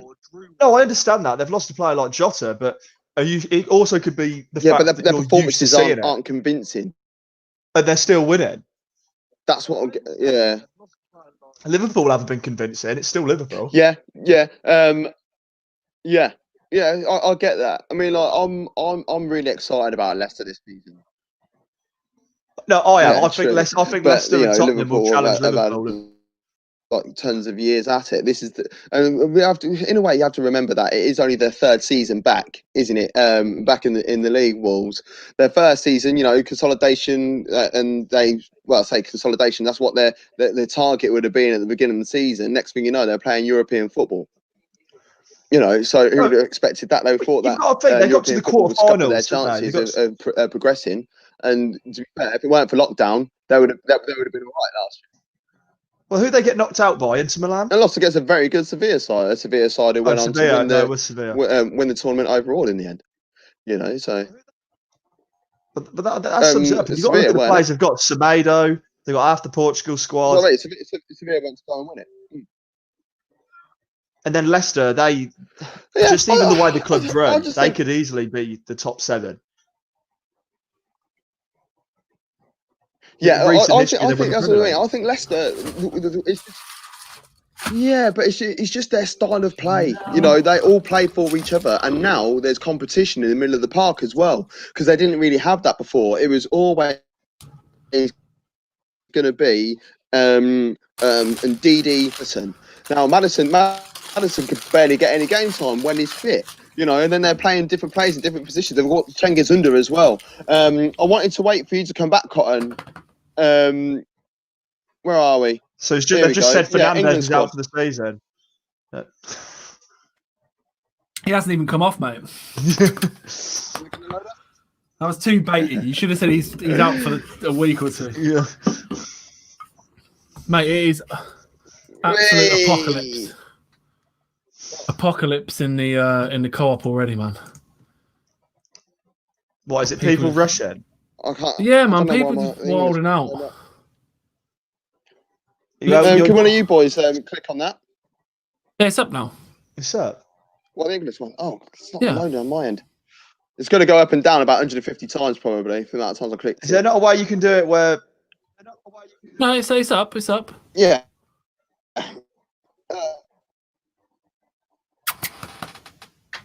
Goalkeepers: Jordan Yeah, there is a way, Pickford, Nick isn't there? Pope, Dean Henderson. I mean, like the right goalkeeper selection is just the wrong one is going to be starting. Yeah. You know, like Pickford should be the third one on that list. He's definitely got Southgate nudes, I'm telling you. Sexy OnlyFans pictures of Southgate just in a waistcoat and nothing else. 100%. What else we got? Defenders: Trent, 1, Chilwell. 2, 3. How many right backs have we got? Right back sort of players that could be deployed at right back. Because It's the same thing, really, you got isn't it? Trent. No, you got Trent, Reece James, Maitland-Niles, Kieran Trippier, and Kyle Walker. But you could also play Joe Gomez there. You could play Eric Dyer there. All right, do you want to play? Let's do this. Let's pick a formation, and then we'll go through our defence, midfield, and attack. That we our like. ideal starting 11. What position are we playing? What do we want to do? 4-3-3. Oh, go on then. Who's going first? I'm gonna go goalkeeper. Well, first. it's your choice, isn't it? Yeah, it's my choice. I think I love Dean Henderson. I just think if we were in competition, I'd probably put Nick Pope in purely because Henderson's been stuck to playing. Oh, we're doing it as a collective. Yeah, we could do it as a collective. Bit of a discussion. I'd have Nick Pope in. I think Dean Henderson is actually a better goalkeeper, but he has to be the starting keeper for United to be number one for England. Yeah, I agree. I've got to go Nick Pope. Got to Go go on. Nick Pope in between six. I'm going Pope as well. Sound all right. So if did we decide on a 4-3-3? Yeah, we're going 4-3-3. It's got to be 4-3-3, innit? So Trent right back, Yep. I agree. Chilwell left back. Yep. And I would go with Cody and Maguire. Can I just say, Okay. like, the reason I think Trent should be in this one is because we're playing a 4-3-3. If we didn't have the attacking talent we have, I'd probably stick Trippier in there. No, I'd put Reece James there if we didn't have the attacking talent. Yeah, Right, but I'll yeah, go. Right, I'm going to go Trent at right back. yeah. Reece James at right back. Kieran Trippier at right back. And Kyle Walker at right back. That's gonna be. It would be like the Van Gaal formation when you had like 74 left backs in your starting lineup. We'll have a And my right wing back. Yeah. Maitland-Niles is going to play right wing back. Yeah, you beat me to it. Yeah. And Tyrone Mings is going to play right centre back, but really moved over. Yeah, no, he's going to be on the right. So they've just got to attack the left side and we're done. Well, it worked for Bissek year, didn't it? Yeah, exactly. Christ. My midfield three, I would have Hendo, Grealish, Foden. Yes, that's exactly mine. No. I was going to have that. I've just changed That's a my bit mind. attacking. Yeah, I don't would care. put Hendo, Grealish, Ward-Prowse. Yeah, good shot. That's what I generally think, like Trent, Phil Foden is one of our star players for how old he is. He makes City tick. I think if we want to unlock teams, I think it's knockout competition. I think we should just play 4-3-3 attack. Yeah, it's very attacking. Jordan Henderson can defend. Jack Grealish, Phil Foden for me. Henderson, And then, Grealish, Foden. Yeah, Rashford, Sterling, Kane. If we were playing a Midfield- league season, then I'd agree with you, but we're not. It's all about scoring goals. midfield. Yeah, midfield. I'd go Hendo. Like you're holding, is your stability. Grealish is a bit of a even though he floats out wide, he's decent at like box to box. We need and then Grealish. And then Foden. It's Hendo, Foden, and Grealish. Right, So we'll kick back off. Cotton, who's your legit back four though? My legit back four. Sorry, let's just get that back up. My legit back is Chilwell left back, Trent right back, Cody and Maguire our playing Oh, setup. yeah, I'll go Cody Maguire as well. Yeah, definitely. I mean, the argument before would have been like, well, Cody plays in a back three. Bloody hell, Rashi. I disagree. I've noticed in recent weeks, even though it's a few mistakes, I think Joe Gomez is stepping up in the absence of Van Dijk. He's got very complacent alongside Van Dijk, and I'm starting to see the Joe Gomez of old now. He reminds me, Joe Gomez, when he plays alongside Van Dijk, looks like the absolute boss. But then when he's not playing against Van Dijk, playing alongside Van Dijk, it makes me feel like Man United when they had Smalling and Evans. But he's been playing well again. I think he's better without Van Dijk. I think he's too complacent with Van Dijk. Smalling and Evans are really good centre halves. Don't care what anyone says, but they weren't ever going to be first choice at United. When they had Vidic and Ferdy. But when either of those filled in alongside Vidic or Ferdinand, they both stepped up. Their games stepped up. But when Ferdinand and Vidic were out, both of them had to play alongside each other. It was just a little bit, I think Joe Gomez can be an absolute world-class centre-back. But at the moment, he's not, and he needs a little bit of guidance. Mm-hmm.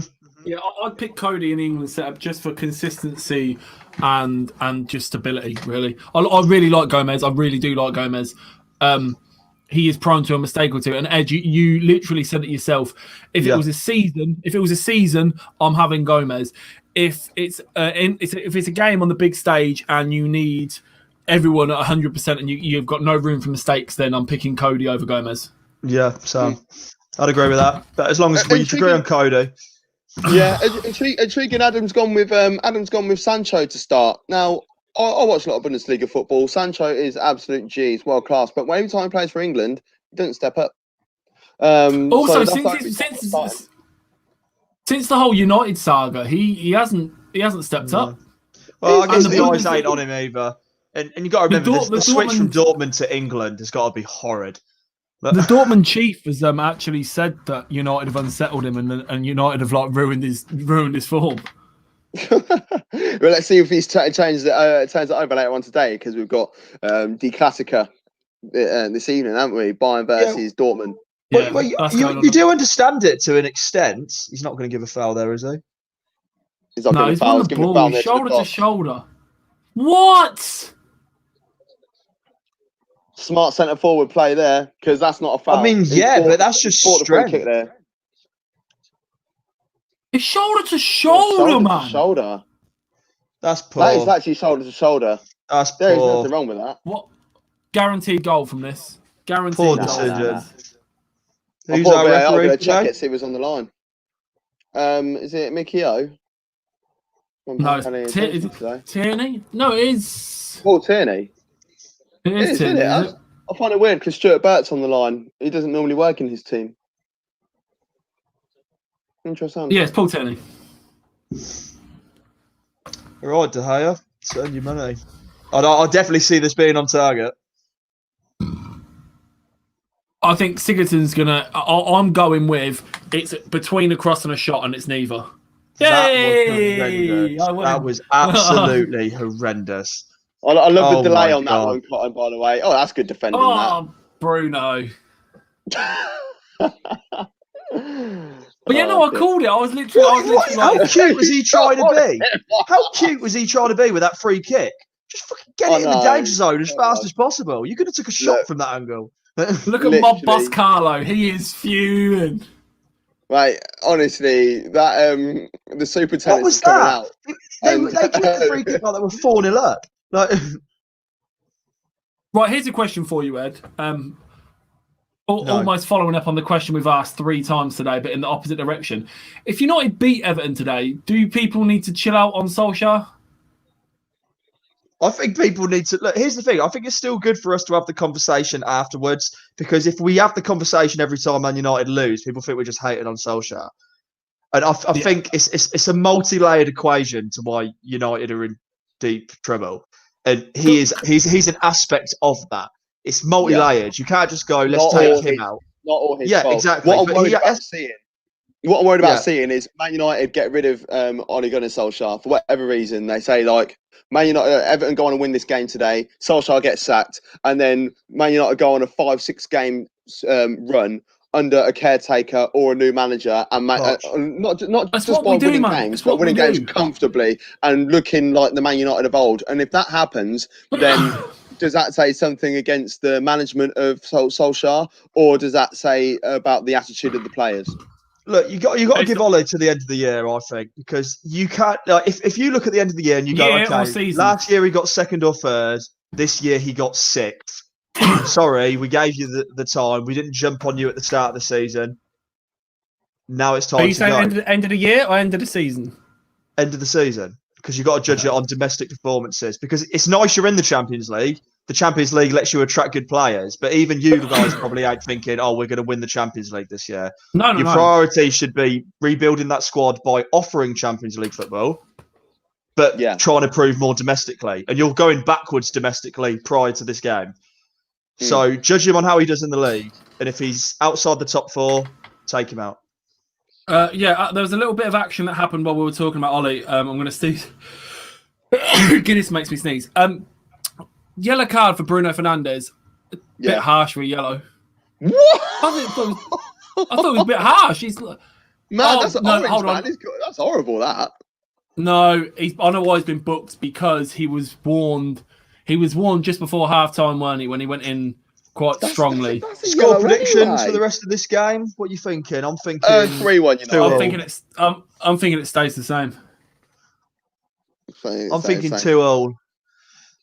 There's a comment from Adam who's watching it via Twitch. You can watch the show via Twitch. You're Twitter, right, Adam. Facebook, I am right. YouTube, whatever. You can watch it on loads of social media platforms. Ed is right. There are multi-layers to this in regards to Ole Gunnar Solskjaer. Every aspect of the club is failing from the top to the bottom. It's right. But the only issue is that they'll all blame Solskjaer for it. Everton on the counter here, Calvert-Lewin.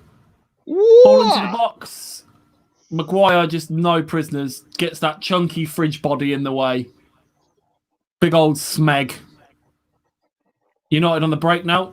Martial, the problem is with United, you got to think they're in this limbo position where they're the big name, they're rich as anything. Sure, that is unbelievable. But they're not the top team anymore.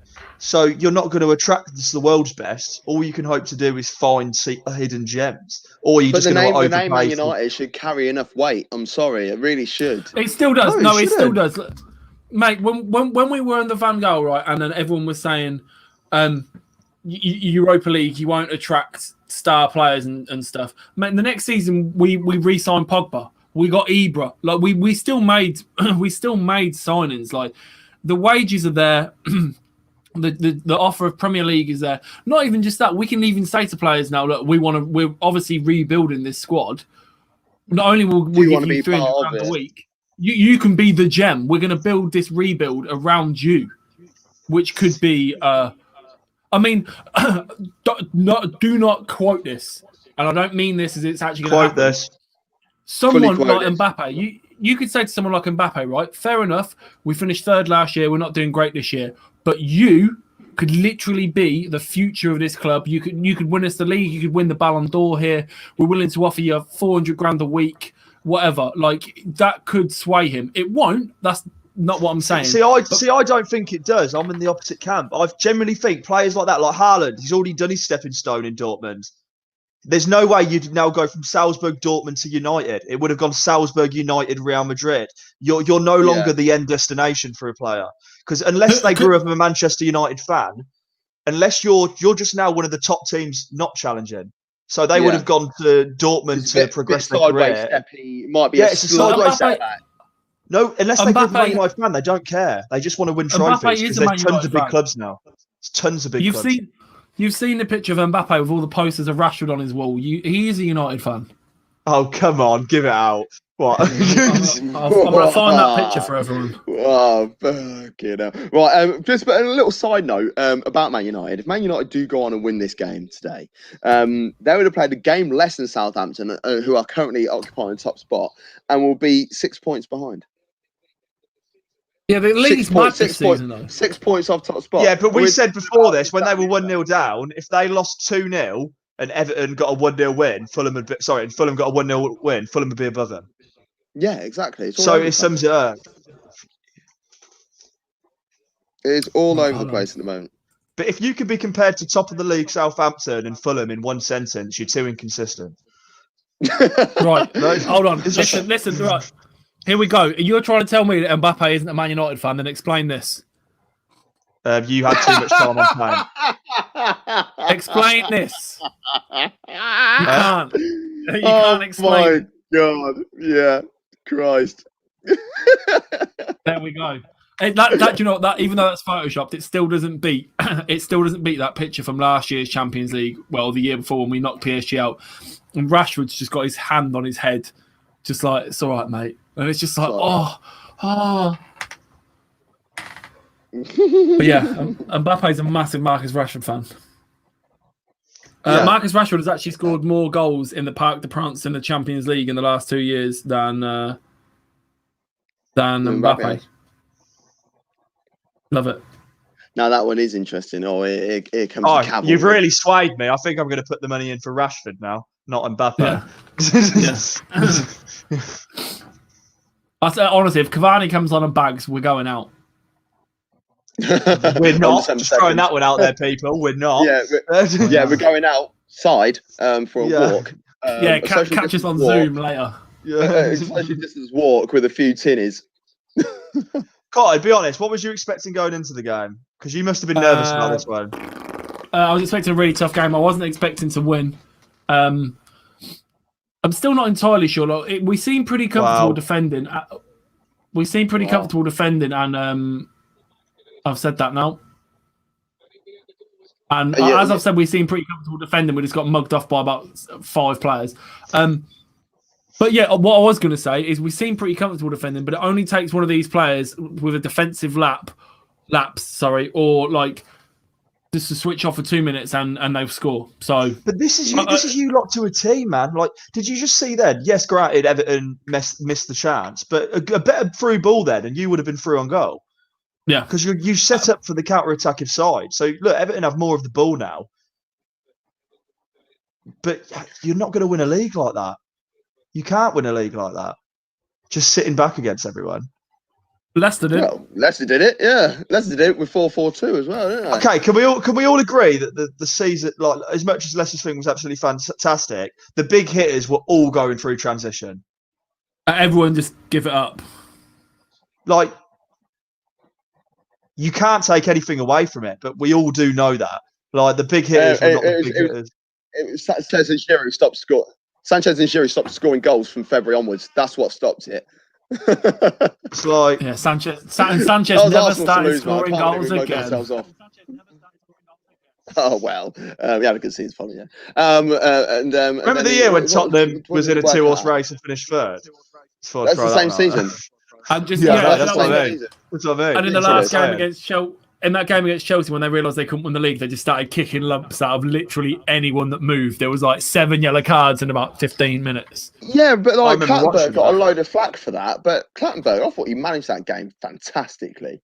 It was the Newcastle game at the end of the season. They lost 5-1 against already relegated Newcastle, who were down to 10 men. But they could have got second place. Yeah, I know. Yeah, but they got it the following year. And to be fair, they got it the following year with 86 points, and 86 points would have won a number of titles over the years. And no one talks about that. No one talks about that for Spurs. No, I did see. There was a thing where. Oh my God, he's the worst. He's the worst. Ed, hold on. Oh my Lord. Oh my God. Oh, it's not a goal, but Jesus Christ! Literally following on our conversation at half time. How can he be your number one goalkeeper? Ed, what did I say? VAR that. Ed, what did I say? Spotlight will. Oh, that's a penalty. They're going to VAR that. Spotlight will be on. I said at the start of it that Spotlight will be on Pickford after Southgate's comments and stuff. It's a big game. Maguire's pushed him though. I don't know if we'll get given that. I don't think you should be given a penalty, but knowing the league this year, yeah, they both just mushed him up. They're checking VAR though. Yeah, he said he pushed me. I thought there was a little push from Maguire. Okay, no, we're carrying on. But still, not Maguire, Pickford. Look at that. You can see why I'm trying to keep quiet because I know you're a little bit behind, but I couldn't keep quiet then. That just. Well, I'm not being funny. Why doesn't Pickford try and back that out of play? To be fair, right? Hold on. He knows McTominay's behind him. Not be representing our country. He knows McTominay's behind him, so he can't let it go. In Pickford's defence here, I think he kind of would have had that covered and caught it if Maguire hadn't have shoved him. He does push him. He does push him backwards. As much as I'd love the penalty for the Bruno hat trick, but I think it's the right decision. Get Martial off, man. Get Cavani on. Martial has been absolute dog, man. He's had a terrible. So has Greenwood made the bench? No. Wow. I mean, that's a foul on Maguire. That is, yeah. There's going to be a few more yellow cards in this, you can tell. Oh, that's a nice ball. Oh my. Martial. He's not having a good day today, is he? Bless him. No, Martial's having a howler. Oh. He's one of them players, Martial, where just because of his style of play, he looks lazy. That's good. So no, he's offside. He's offside. Yeah, I know, but that's just going to cause a big confrontation. You know it. Let's have a tackle. Oh, what? Yeah, so they're going to give a card after the whistle's been blown, after the offside. Is that a thing now? He won doing that? What? Uh-oh. Am I watching? Let me see this replay. I thought he won the ball. He got so much more to play, I'll tell you what, Cotton. The way he's touched the ball there is exactly the same as the one yesterday in the Southampton game with Walcott. And what was given for that? Nothing. Yeah. Let's have a look. God, refs are losing there. He's checking it. What's he checking it for? You say he got more of the player. Maguire's getting everyone's face today. Oh, sweet Jesus. What if he goes to the screen? He's going to give a pen. Of course he is. Because they never don't overturn. They always overturn the decision. That not one decision's been. But he's offside. Oh yeah, exactly. Oh right, this is against Everton again. What happened last time? It was offside. Van Dijk was out for the season. He gets the ball. Yeah, but you were saying how was that not a pen yesterday? Was I? It's it's exactly the same thing. Yeah, he's touched the ball first and he's chopped through the man straight afterwards. It's exactly the same what happened in the. It'd be unfair to give it a penalty. Yeah, it's the offside thing. It's offside thing. He's still down. He's still down. They're milking this. They want to go to screen. His frigging ankle off. They want to go to the screen here. They will do. But he's offside. Why are we... Okay, book him if you want to book him, but it's not a penalty. No, I agree with you. I agree with you. Offside in the first place, yeah. But I think they're going to book him. They're going to check the thing for a booking, not a penalty. You watch him send him. I'll be frustrated by this. Because I'm losing it now. Oh, hold on. I've got my shit muted. What's Peter Walton saying? Just talking Dane like Rain Tane, because he's from Lumbutby, isn't he? He's like just talking like Rain Tane. We were playing on. Good. But good. Oh, hold on. Can we just stop for a second? Right, we talk about VAR and referees on the show all the time. Why is that taking 3 minutes? He's offside and he's touched the ball. Get on with the game. What was that about? Do you want to know why it was? Because it's because of the Van Dijk situation. They're trying to amend it. No, that's bollocks. Because once again, go to the thing yesterday in the Southampton game, Southampton-Newcastle. That challenge on Walcott is like, well, he might have got a tiny touch on the ball, but that's not a very nice tackle at all. They spent less than 5 seconds. They spent less than 5 seconds looking at that, going, "Oh yeah, it's not a pen." So why do they look at that for ages and then not look? Why do they look at that for 2 seconds and then look at this for 3 minutes? It's a high-profile game. Walcott in the game yesterday after the final whistle said, "Oh yeah, he's touched the ball, then he's walloped through me." And I'm telling you now, if they didn't win 2-0, he'd have had a very, very He was in a good mood, and they'd won. If they hadn't had won, I'm telling you now, he'd have wanted the penalty. But that is a joke, man. Why did that take 5 minutes? Yeah. They're showing. I know. I thought they were showing it again. I was about to lose my absolute.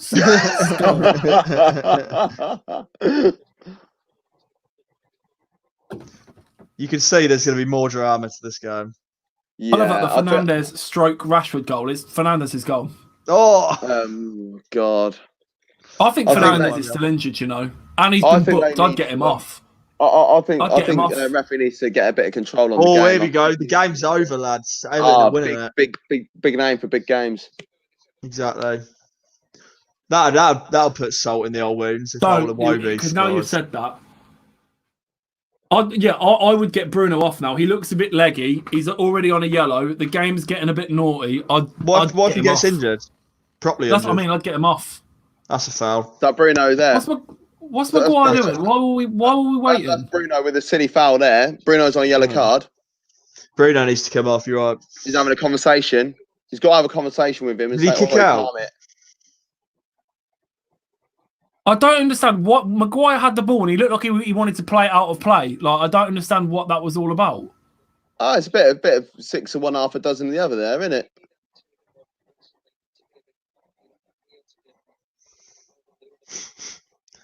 Yeah, I don't think Bruno's going to walk the plank soon. I can just say it.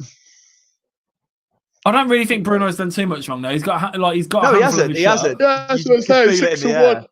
He's been talked to. That's why. Oh, it's Zabi time. What's that? You're a big fan of him, aren't you, Cotton? I love Zabi, man. But we were guessing Zabi like 2 or 3 years ago. Like he shouldn't have even gone on loan to Villa. He should have played for United that season. He hasn't come out of nowhere. See, this is why Maguire was dilly-dallying, looking to play the ball out. I'm telling you. And then he gave the ball to Shaw. And then he gave the ball to Shaw. And Shaw was the one that gave it to Bruno. That's why everyone was stood around like, why are we playing the ball around? I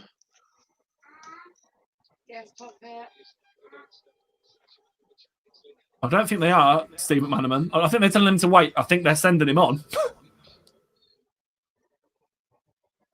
Oh, Luke Shaw kicked the ball over. He's annoyed. So wait, who's gone left back then? Well, that's what I was trying to work out. Oh, Axel, or we've gone back 3. But even if we do that, man, Martial, honestly, get him off. One of the worst performances I've ever seen. Get him off. Like he gave up on that ball, man. He still could have won that back. Oh, it's a back 3, but there's no one on the left-hand side, and this is what happened against Istanbul Başakşehir here as well. So, nailed it. Yeah, I was so excited about saying that first time round as well. And I absolutely nailed it. Frank, do you know what? Right, I know it's pretty obvious, and I'm not pretending to be a football manager, but like I said, get Martial off, man. Get Cavani on. Get Bruno off. Bring Donny or Pogba on. Just calm this down, man.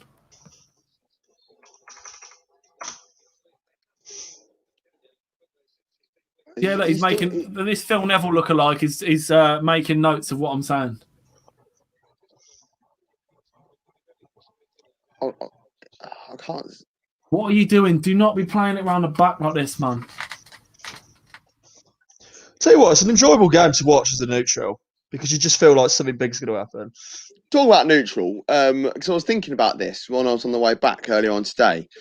Because like for a Liverpool fan, really and truly, these two teams, you don't want it to happen. And from an Arsenal fan's point of view, it's the same as when it's like Chelsea versus Spurs. You know, that would be like my idea of the worst cup final of all time because I don't want. Well, no, an ideal result for me would be a draw. So, like, if this was a cup final, Ed, which way would you want it to go?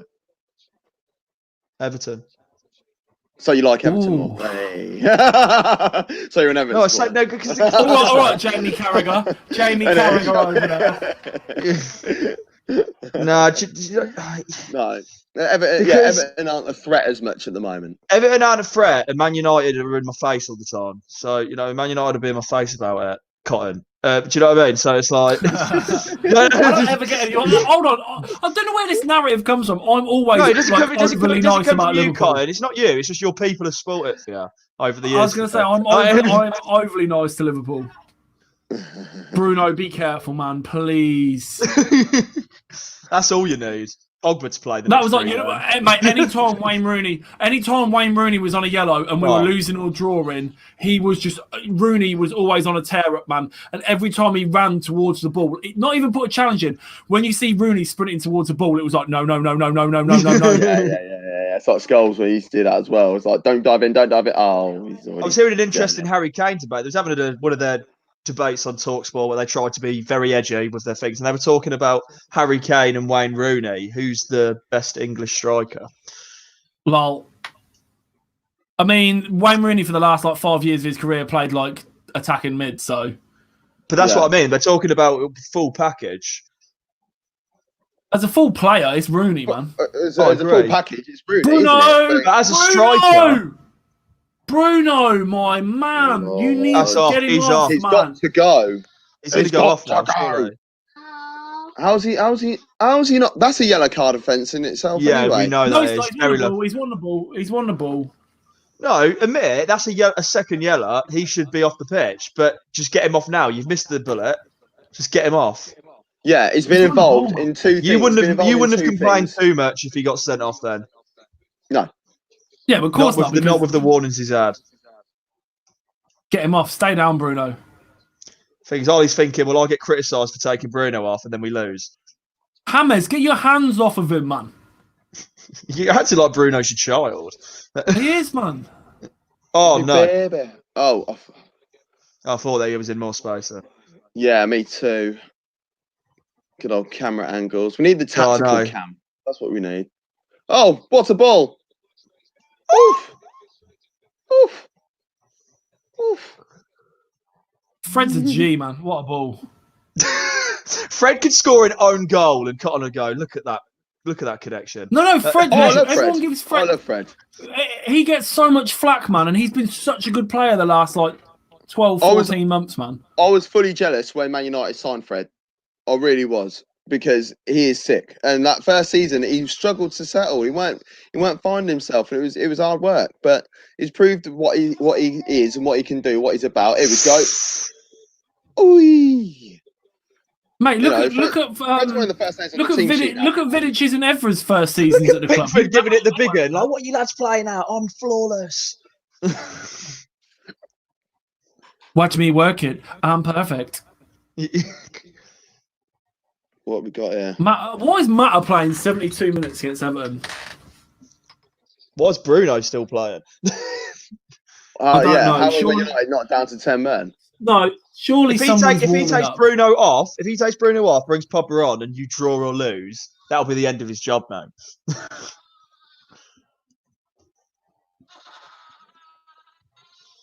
Tuan Zabi wears a North Face huge puffer jacket, even in 48-degree heat. I'm telling you. Here we go. Oh, honestly, not man. this time, son. Yeah. Hoof. Love United playing hoof ball. Nice little hoof.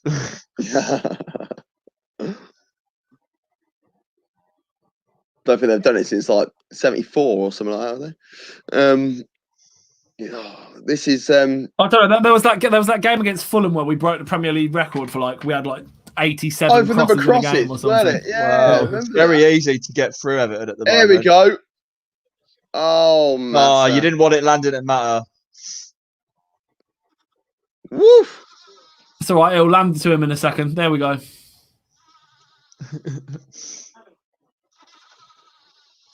Frederick. I tell you what, though, if with a bit more sharpness from players like Martial, this game could have been over and done with. But that's Ed. What did I say? Martial isn't the striker I want, man. You need someone composed and clinical there. Someone who doesn't just drop their head the moment it doesn't go their way. You need an actual striker. Yeah, get Cavani off the bench. Cavani would at least hold up the play, pass the ball. Ooh, Maguire. Shall I tell you who's had a really good game? Hold on, let me see this that you're all in at. Oh, McTominay's had a great game. Yeah, he just does the simple things. He does it right. He doesn't really make a mistake. He's Referee. Things that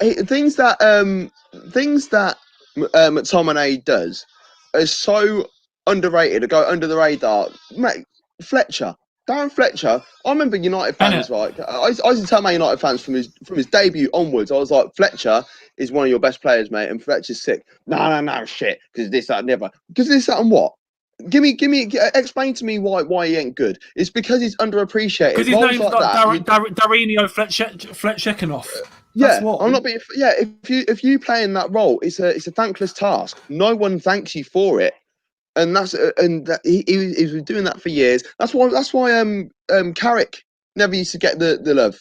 Do you know what I mean? Oh, he's boring. Oh, he's sideways. Man, it's a metronome.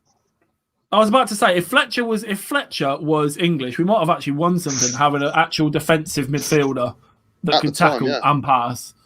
Yeah. What's the late It doesn't kickoff matter. today? Huh? Chelsea versus Sheffield United at No, R5. it's West Ham Fulham, but that's BT box. Oh, that's at 8 o'clock. Yeah. Well, Palace v Leeds is BT box office as well. Like, what is happening? Is it What is really? life? Yeah, there's 2 box office games today. That's a disgrace on a Saturday.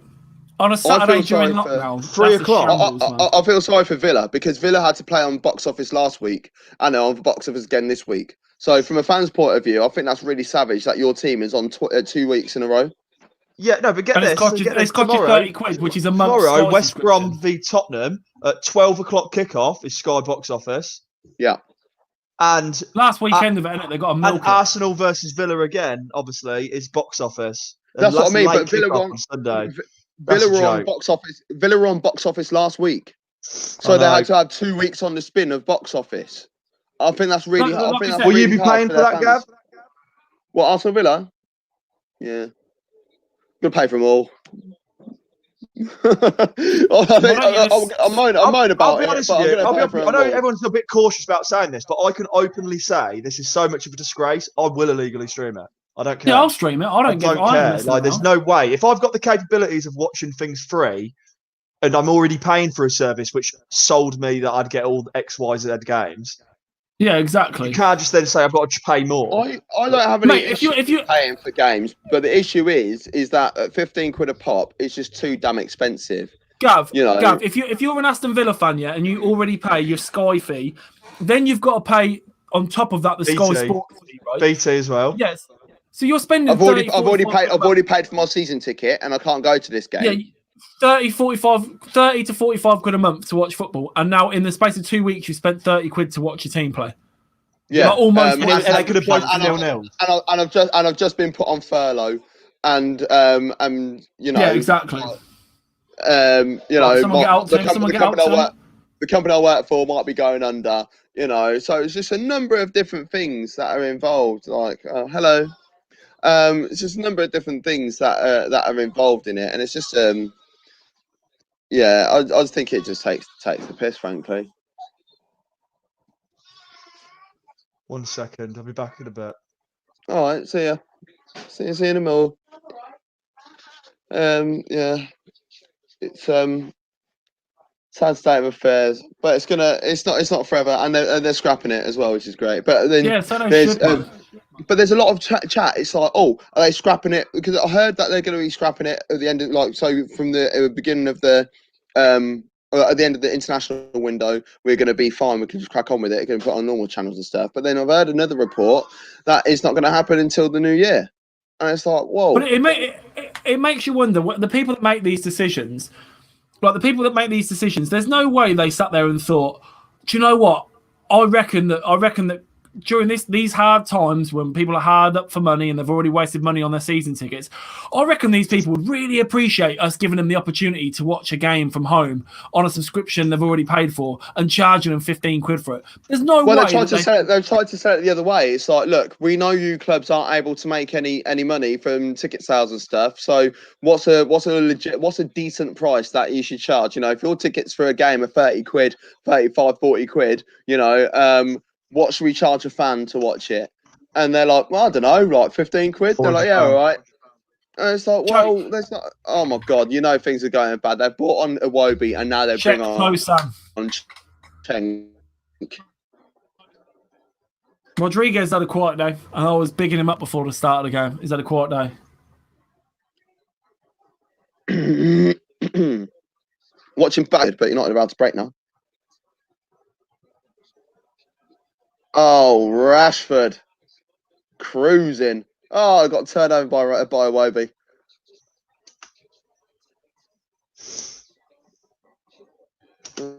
Oh God! Someone give him a man on shout. That's a free kick, innit? McManaman ain't No got a free clue. kick there. Rashford's not been on it tonight. Ref. Tonight, bloody hell, it's not even 3 o'clock. You can't be hungover if you're still drunk. Mate, the ball goes back to Everton. Can't argue with that. The ball's gone out of play, and straight out of the camera, you can see Martial's picking himself off the ground again. Like, he has done absolutely nothing. He's been an embarrassment. Yeah. Why is it? Look, there's 10 minutes to go now. We've been calling this since 55 minutes. Why is it waiting until now? And who's he bringing up? Oh, he's got to be bringing Fernandes off. He's bringing Mata off. Oh, fucking hell. Hold on a minute. Yeah. Here comes Hold on a Edinson. minute. What's going on here? Bringing Mata off a Pog. And it's got to be Martial, but what's the other one?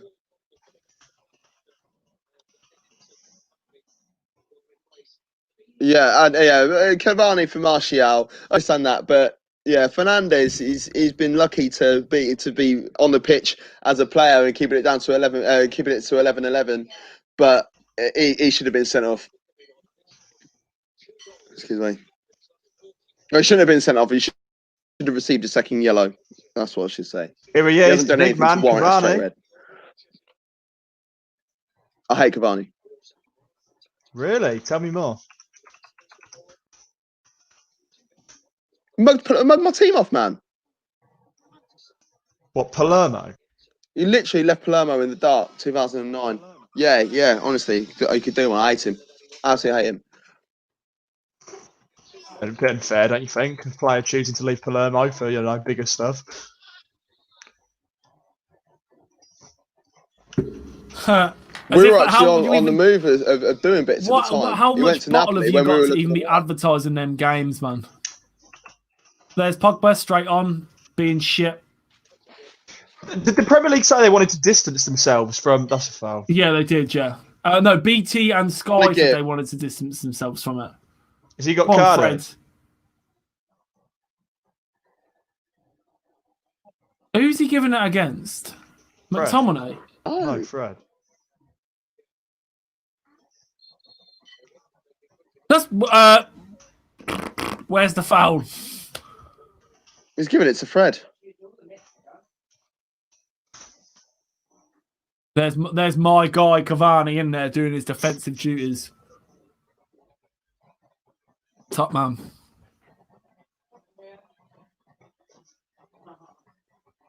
Hey? I'm bringing it back from last week. Yeah. Go on, Alex. Oh, God. Oh, that almost found Chenk's head. God's face. That might be one of my favourite comments I've ever seen on our shows. Like, it was just perfect. But the only problem is it came through as if one of us had written it. Like, do you know what I mean? It came through as two up top, and it was like, oh, okay. Yeah, we need to find a screenshot of it, don't we? Yeah, I know.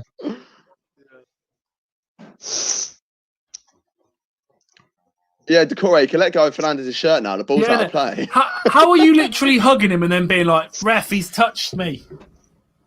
Bruno's being sent off. I'm telling you. When he scores his hat trick and takes his shirt off. Yeah, exactly.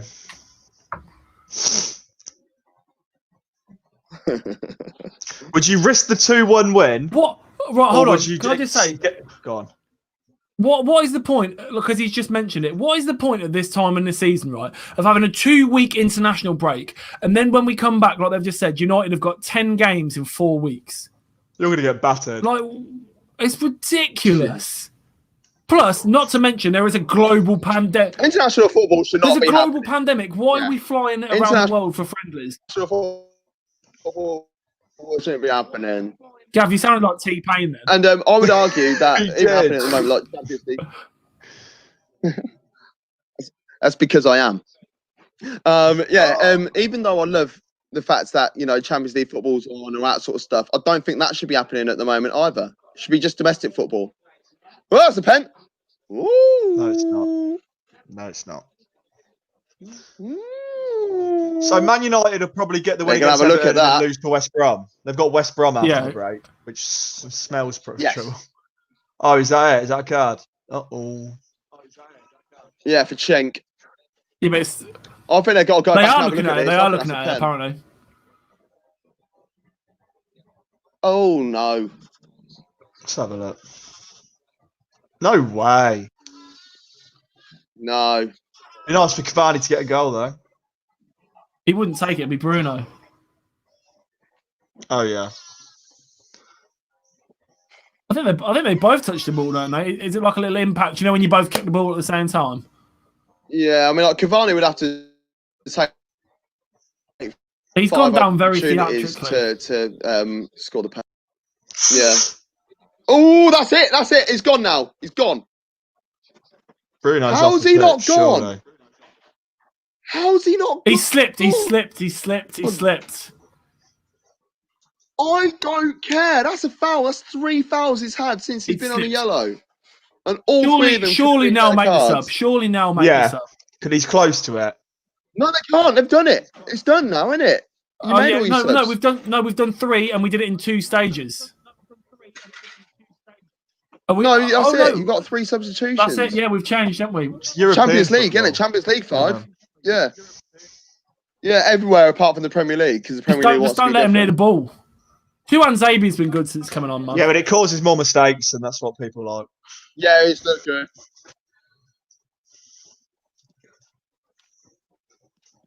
Yeah. Tuan Zabi's been decent. I like him anyway. I think he's a quality player.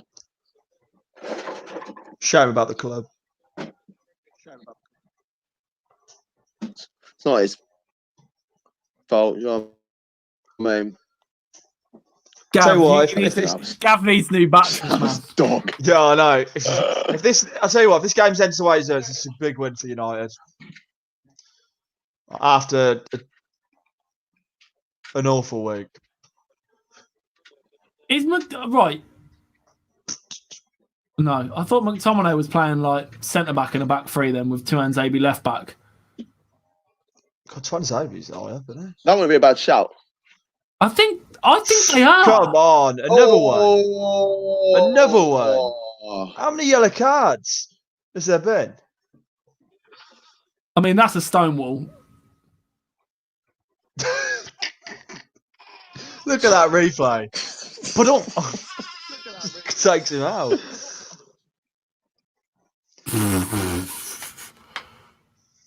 That's first 5 minutes of a Sunday League game, and it's called You letting can't you know really I'm there. complain about that. No. Bruno Fernandes going to bomb it in. If he You've does, only got please wait. You've only got Pickford If there. If he does, Yeah. please wait 3 seconds before you say anything. Okay, will do.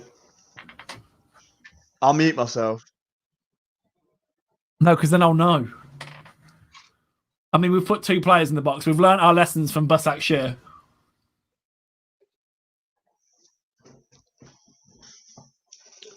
He is shooting. I don't know what he's doing there. It's field goal from 40 yards. You know, Graham Gano would be really happy with that. Oh, excuse me. Pickford's distribution, that's what he's all about. Oh, excuse me. Oh, man. That ball was pretty good, to be fair. Oh, here comes Rashi again. Whew. Oh, leaving him in the dust. Oh. I don't know how Rashford can put his hand out there to Cavani. Like, come on, man. Listen, it was your cross/shot. God, I entered that straight. I've closed down the wrong window then. That's right. Oh, they're giving it to Fernando. Oh my god. Yeah, I told you earlier. Yeah, mate, first half they corrected it. No, the fact that they're giving him man of the match. No, I think he deserves man of the match, but he could easily have been off the pitch. I can tell you what, there will be some salty Everton fans on Twitter afterwards asking why he's not been sent off, and I can completely understand. Yeah, I was thinking, Yeah, got that. but trying to got win it. a pen. He's tried to win a pen there. He's tried go. He only gives them. He only gives away penalties. Yeah. You know, to go down, but Come on. for his sins from last week. Come on. I can see us conceding there. Someone get there. That's just the nervous fan. Yeah. I was gonna say we've dealt with everything pretty well, but I can just feel that Rashford, you just got to go in there, son. Just stick a foot in, man.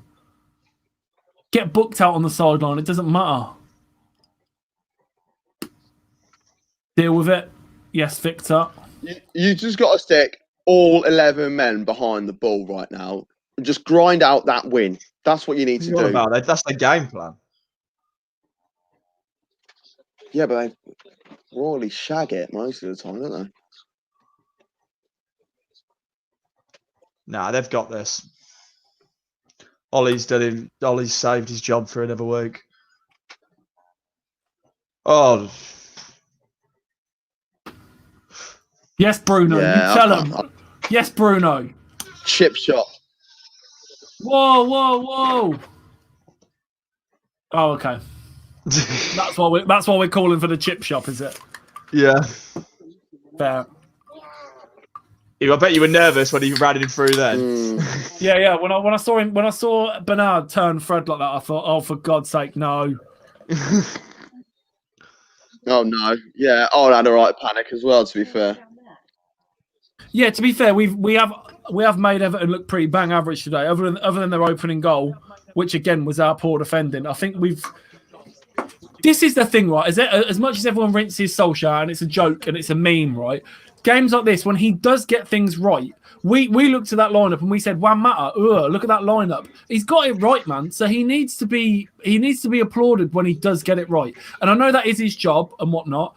But if we're going to be so critical about him and everyone's going to be on his back when he's not performing, then people do need to show a little bit of respect when he wins a game.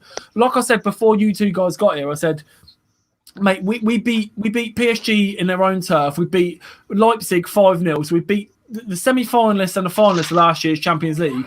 And the press were absolutely loving him off. We lose one game and it's literally like, sack him, get rid of him. It's like the guy can't win. Because when he does win a game, all they'll say is, well, they should have won. Look at the players they've got. They should have beat Everton. It's only Everton. Do you know what I mean? Yeah. Like, it's just the guy can't win. And to be fair, look at it's shown some balls today to drop Pogba, man. And it's shown like there's no Greenwood in the lineup. It pissed people off. The team selection pissed people off. Listen, looks like it's going to be 3 points. What does this mean? What does this mean for Everton now, though? Because it's now 3 defeats on the spin. Is that what it is now for Everton? No. Yeah, no, Newcastle, Southampton, and I was just having a look. So if you look at match day 5, they were top of the league. They'd won 4, drew 1. And 3 weeks later, they're still on the same amount of points. Everton now dropped down to 4th. So they've lost 3 on the spin? Yeah. Yeah. This will be a 3rd defeat on the spin. They're on 13 points, so they could effectively end up at 12th. If they won't, but mathematically they could end up at 12th. Come on, boys, waste that time. Right, and this puts Man United. Well done, Pog. That's it. On 10 points. On 10 points. Yeah. Yeah, pick that ball up and run away with it, Pogba. Yeah.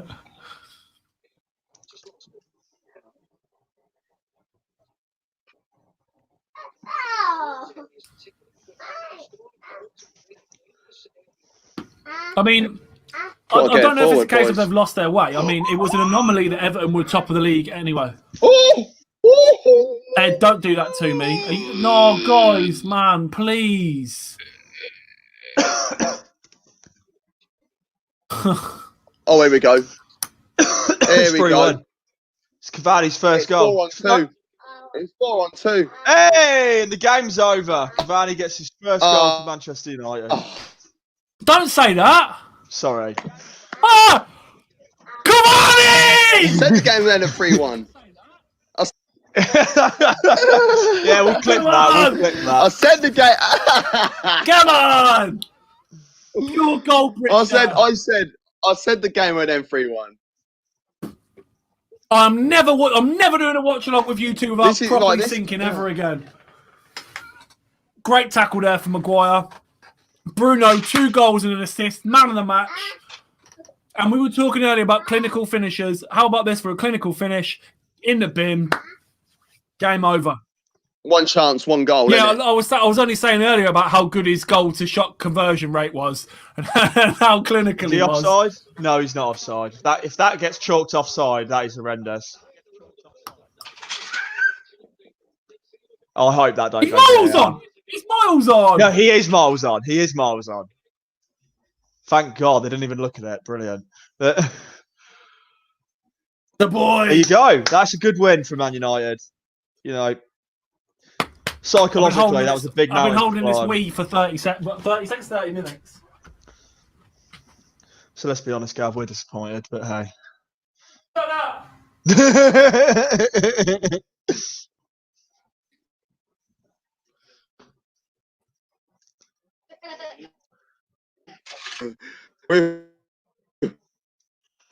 We've sort of got to go to Aston Villa, and I would love it if we beat them. I would love it. I'd love it if we beat them. Oh God. So Manchester United now are up to 13th position. Love it.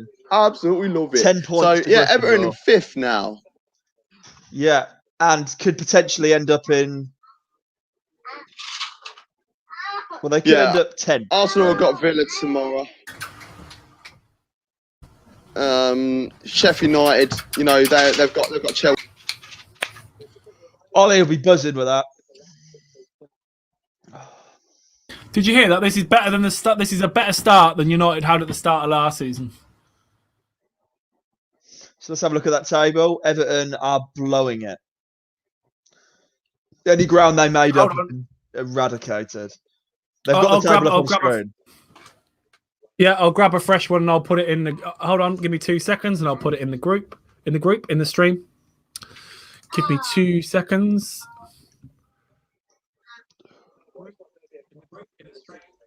Oh, what's that? A table? Yeah, I'm just about to do it.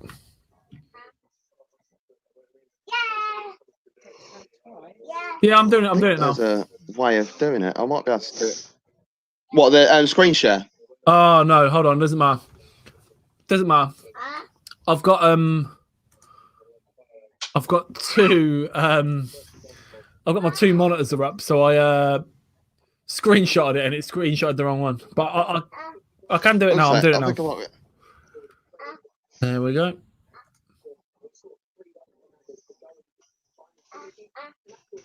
I've got it. I've got it. I have to speak to people. I'm terrible at tech, but yeah, there's a way of like you could get the. Oh yeah, share screen. I know how to do it now. So I've got the table, mate.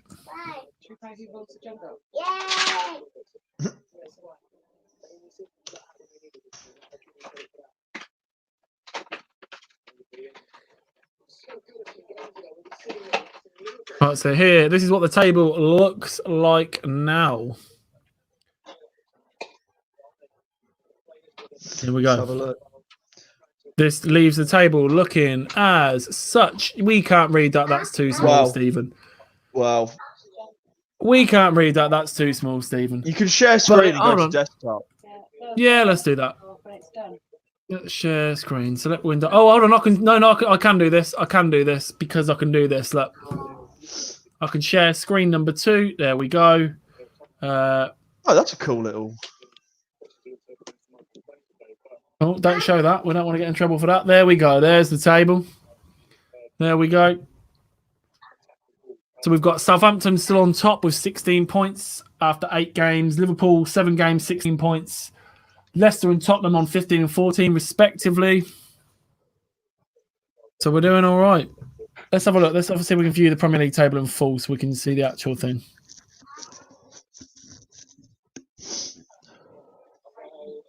There we go. There we go. So you can see Everton's form. Everton's form there is drawn, lost, lost. Yeah, so I did think they lost. They drew one.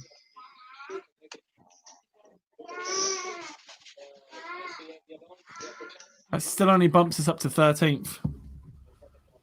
Exactly. But you imagine some more teams above you will drop points this week, and then that gives you a nice fixture against West Brom to come back to. But I mean, it really puts it into perspective, doesn't it? If Manchester United lose to West Brom will go 4 points behind them. There's a lot of hate on Pogba right now. I'd rather take the arse smacking Fenway than Paul Pogba in my team. I hate that Pogba. Why do you hate Pogba? Tell us why you hate Pogba. Yeah, tell me. What's your reason? Why do you hate Pogba so much? Let us know. Let us know in the comments. I mean, if you're going to be constructive and say like, I don't like Pogba in the team because I feel like he gives the ball away, because I feel like he's lazy in possession and out of possession, fair enough. Just to say you don't like the guy, you don't want him in the team. I don't particularly. He's not my favourite person. Yeah, he's not my favourite person at the minute either. But worst Martial performance. I don't think it's the worst Martial performance. It's one of them. But honestly, again, it's easy to look back on the game now with one. But I genuinely would say, like, I don't think I've seen a game where a player has offered so little. He just look. I'll put a tweet out, and honestly, like if he wasn't taking a heavy first touch or losing the ball, every time the camera was on him, he was on the ground. He's falling over. He's whining. He's whinging. Like, it just wasn't. Just wasn't with it at all, was he?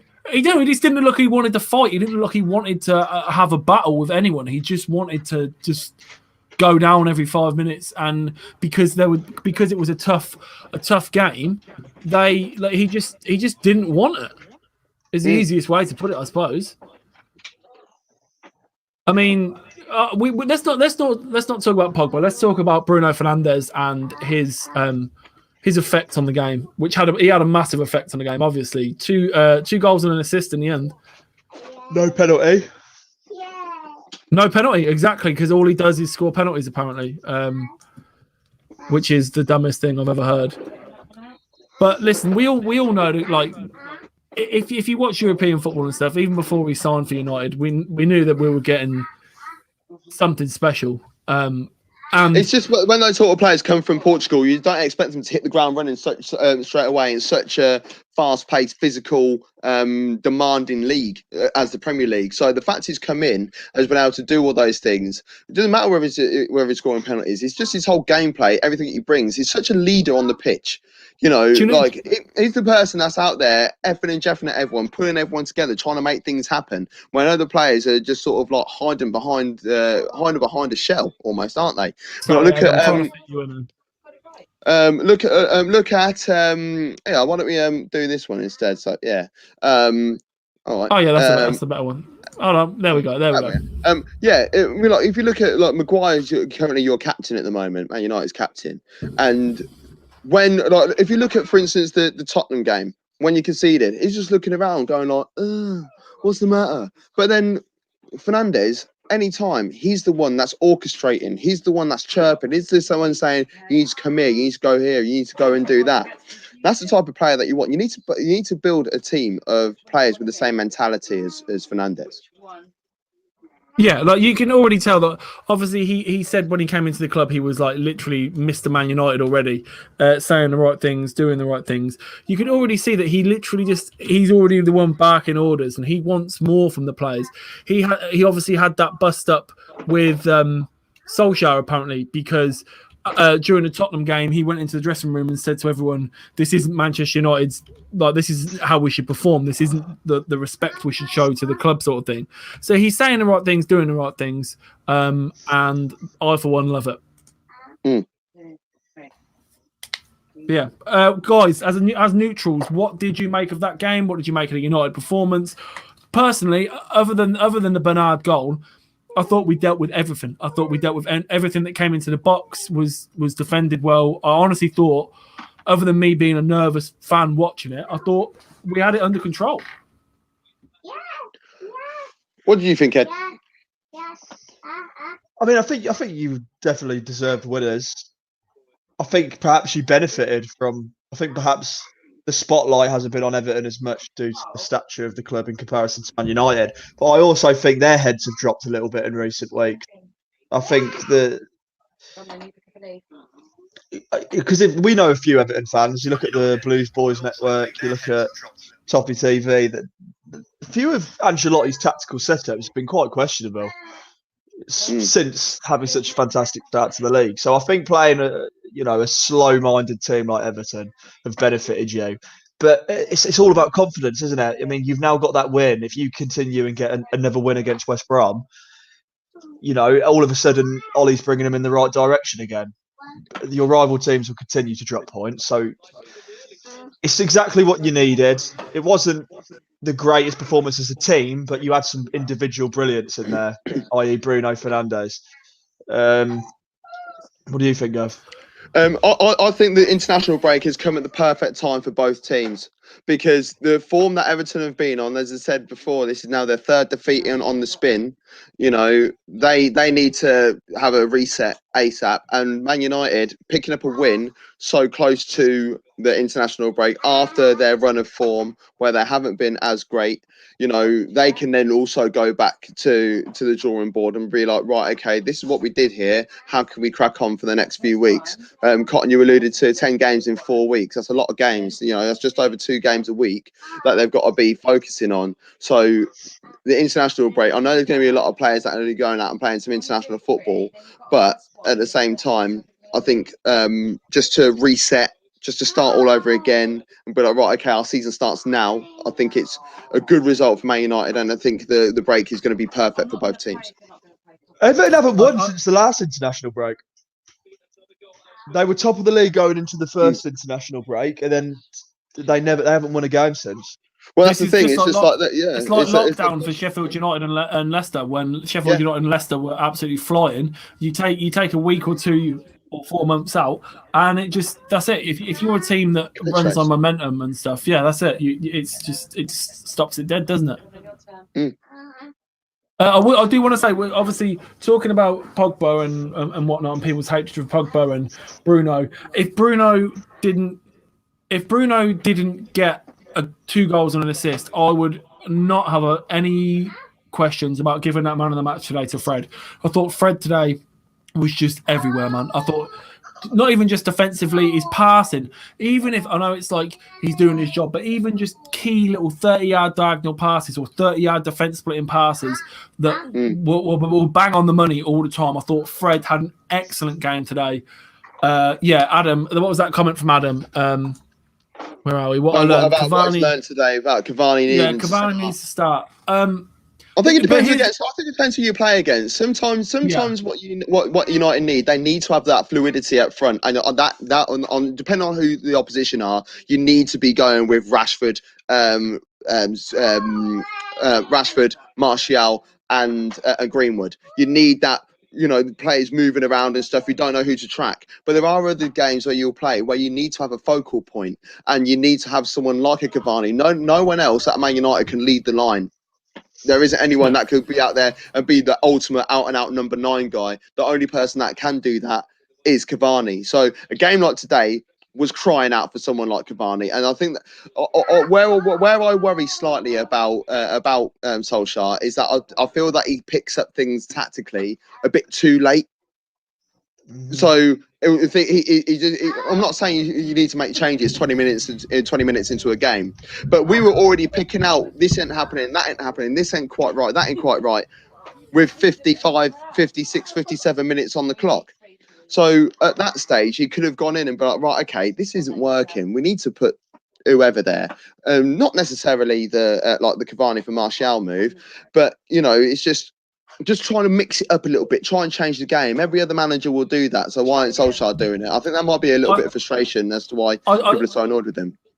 I do kind of agree, but then at the end of the day, we've won the game 3-1 quite comfortably. And again, like I just said, when we're so quick to criticise him not making these changes and not doing this, not doing that, then we should applaud him when he does it right. Okay, he like you said, there was first 20 minutes. There was situations where we thought maybe that shouldn't have been in that way, and he shouldn't have been there. Blah blah blah. But he's stuck with it because it's his system and how he wanted to play the game. and it's worked out. That stubbornness can work sometimes, but also it could go catastrophically wrong. It could go so against you, and this is where this is the thing, like where certain things aren't changing and they need to change. Yes, you've picked up a victory today, but you've gone off the run of a bit of bad form. Oh yeah.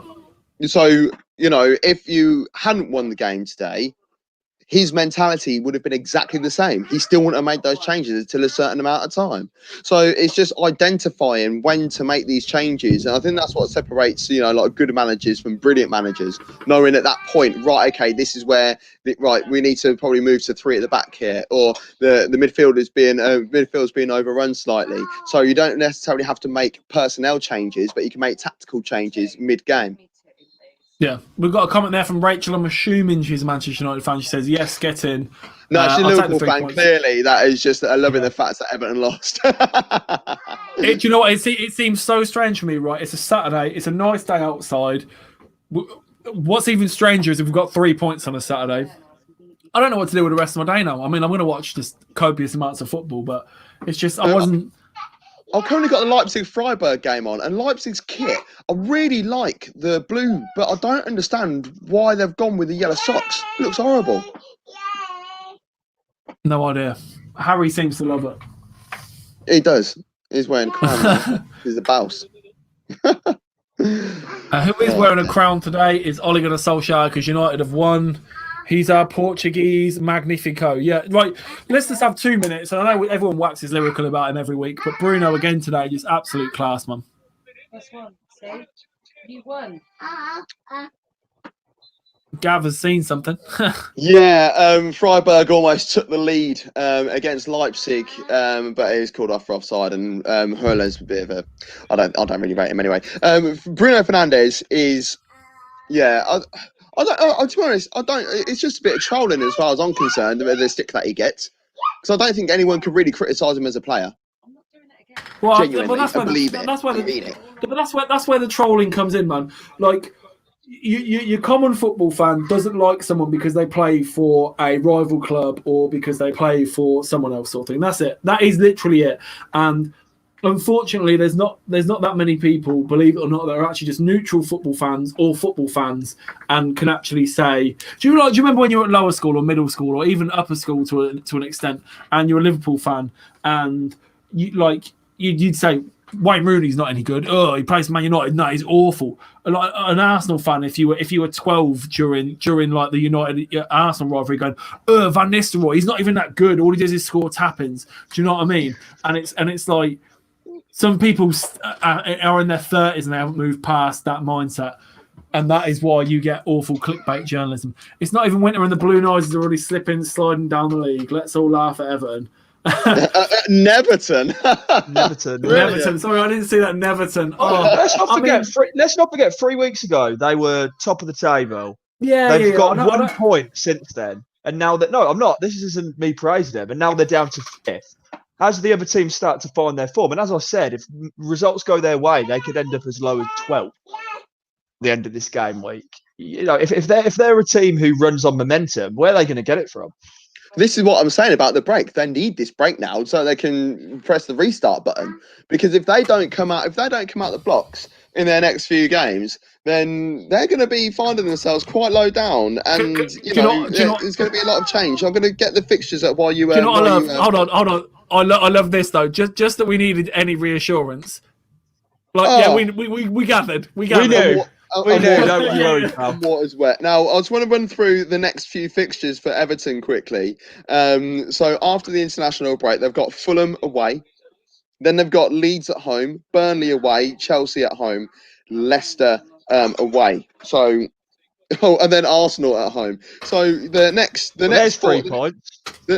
Well, you never know. It might just be a slapping as well. But the next 3 games for Everton are so key to where their season ends. The Leeds game might be a tough one because Leeds have surprised a few people this year in terms of the level of performance they've been able to bring. But Fulham are at the bottom of the table, and so are Burnley. If they need to be focused on that and getting an absolute minimum of 7 points from these 3 games, and if they don't, then it's going to be quite hairy for them, because it's not just Chelsea that they've got. So before the end of the year, they then have Chelsea at home, Leicester away, Arsenal at home. They've got a League Cup quarter-final against Man United at home a couple of days before Christmas. They've got Sheffield United away on Boxing Day. Boxing Day is always a tough day to do stuff. And then they've got Man City on the 28th of December. They could find themselves in a very dangerous position if they don't get a minimum of 7 points and find a bit of momentum from their next 3 games. Yeah, great. I'm just carry on. Sorry, I was reading through Manchester United Twitter and I was just reading through people's opinions and stuff. But yeah, I mean, form doesn't mean anything this year, does it? No, it really doesn't. The league is just on its arse at the minute. Like Southampton are top of the Premier League. It was all fun and games, and it was all hilarious that Everton were top of the league, and we were like, "Oh, okay, well they've got Ancelotti, they've signed James Rodriguez, X, Y, Z." Mate, Southampton are top of the league at the minute. That's how crazy stuff is getting at the minute. You guys don't put enough respect on Southampton's name, man. No. I'm not saying that disrespectfully. I just mean it is crazy. Like, you, as good as Hasenhüttl is as a manager, it was literally a year ago to the day, like a few days ago, that they got pumped 9-0 at home. Yeah, 25th of October 2019. They lost 9. But I always allude to this. After that game, Southampton won more points than Leicester did. Do you know how I remember that I'm going to say this: Southampton will finish above Everton in the league this year. Yeah, I don't doubt that. I don't doubt that. And if they do, I'll buy an Everton fan an Everton shirt with Danny Ings on the back. Yeah, decent. Hold on. Look at this. Add that to the list. Add that to the list. Let's have a look at Man United's next positions. Tag's still on. Sancho. I found it. All have a look at this geezer. Yeah, Danny Ings is class, Rachel. You're right, 100%. Yeah. Danny Ings is. Well, hold on. While we've still got a few Man United fans knocking around on the show today. Honestly, this year's shirt, Sancho 7 on the back. Put yourself big screen, Colin. If you're gonna, let's do this. Right, go on. Let's get this. Everyone know you are. It's this year's United shirt. Sancho 7 on the back. We've still got the tags on it. It's in an XL. If you are interested in this shirt for any reason other than just to have the United shirt and try and use an iron to peel the lettering off the back, let me know. I am going to be giving it away to anyone from the channel that wants it. Drop us a tweet, drop us a message or whatever. I don't think anyone will even pay you to take it away. That is my punishment this year for getting the number 7 shirt so drastically wrong. So I have to deal with that. So someone else is going to take that Sancho shirt off my hands. As I said, let us know. Sancho will sign the day you get rid of it as well. I can say it. Yeah, of course he will. He'll sign next summer and wear number 7, but it won't matter because it's this year's shirt. So yeah, send us a tweet or whatever, and I'll get it sent to you. I've got United's fixtures. I'm only going for the league fixtures at the moment, but I just want to get your thoughts on these, and not necessarily what you expect, because you expect Man United to win every single game. But they've got West Brom after the international break. Then they've got Southampton away from home on the 29th the following week. West Ham away, City at home, Sheffield United away, Leeds at home, Leicester away, and Wolves just before New Year. They're all so difficult for so many reasons. You've got Sheffield who are going to be hard to break down because that won't suit your game plan. Sheffield just sitting back. City will always be hard. Final. Yeah, Leeds will be a cup final. Leicester are fantastic. West Ham are on the up. West Brom's probably the easiest fixture there, but that's the first one after an international break, so you're probably not going to be functioning at full capacity. Again, but that's the Premier League. That is the Premier League now. Everyone is a nightmare to play against. Talking about international breaks, and like we were saying about 10 games in 4 weeks. Solskjaer's post-match presser, he has absolutely gone. He's fuming, saying you have Liverpool and City playing against each other tomorrow, and they both played at home on Tuesday. We flew to Istanbul on Wednesday, and we're the early game on a Saturday. I've had It's the enough. Premier League, man. It's the Premier League. Every no, league around Europe But he's will right, though. always look after. No, he's right. It's 100% right. Every league around Europe is like, right, okay, you got a game on Tuesday, we'll move your game to the Friday. Is that all right? Yeah, that's fine. Oh, we're going to play this game on whatever day. Oh, do you mind playing on Sunday instead of Saturday instead? He's like, yeah, that's cool. It happens in every league. It happens in Germany. It happens in Italy. It happens in France. It happens in Holland. It happens every major European country. It happens apart from the Premier League. The Premier League make up their own rules all the time, and if they started look at the way VAR was treated in every single league across the world in comparison to the way it's dealt with in the Premier League. Look at what we said during the game. You mean done properly? Is it what in the Premier League? No. In other leagues it's done properly. Yeah. No, that's what I meant. And what about the situation with the substitutions? Every league around Europe is still adopting the 5 substitutions. And then, which idiot decided to go back to 3 subs? The Premier League idiots. That's what it is, and they all have a meeting about it. Look at every other league around the country, around the world playing. Look at every other league around the world playing like games available for them to watch at home for the TV. And then over here, we're charging 15 quid a game on top of our already massive subscriptions already. It's the Premier League. It's actually quite poisonous. The Premier League. The guys at the top. Can I just jump in on the back to 3 subs thing though?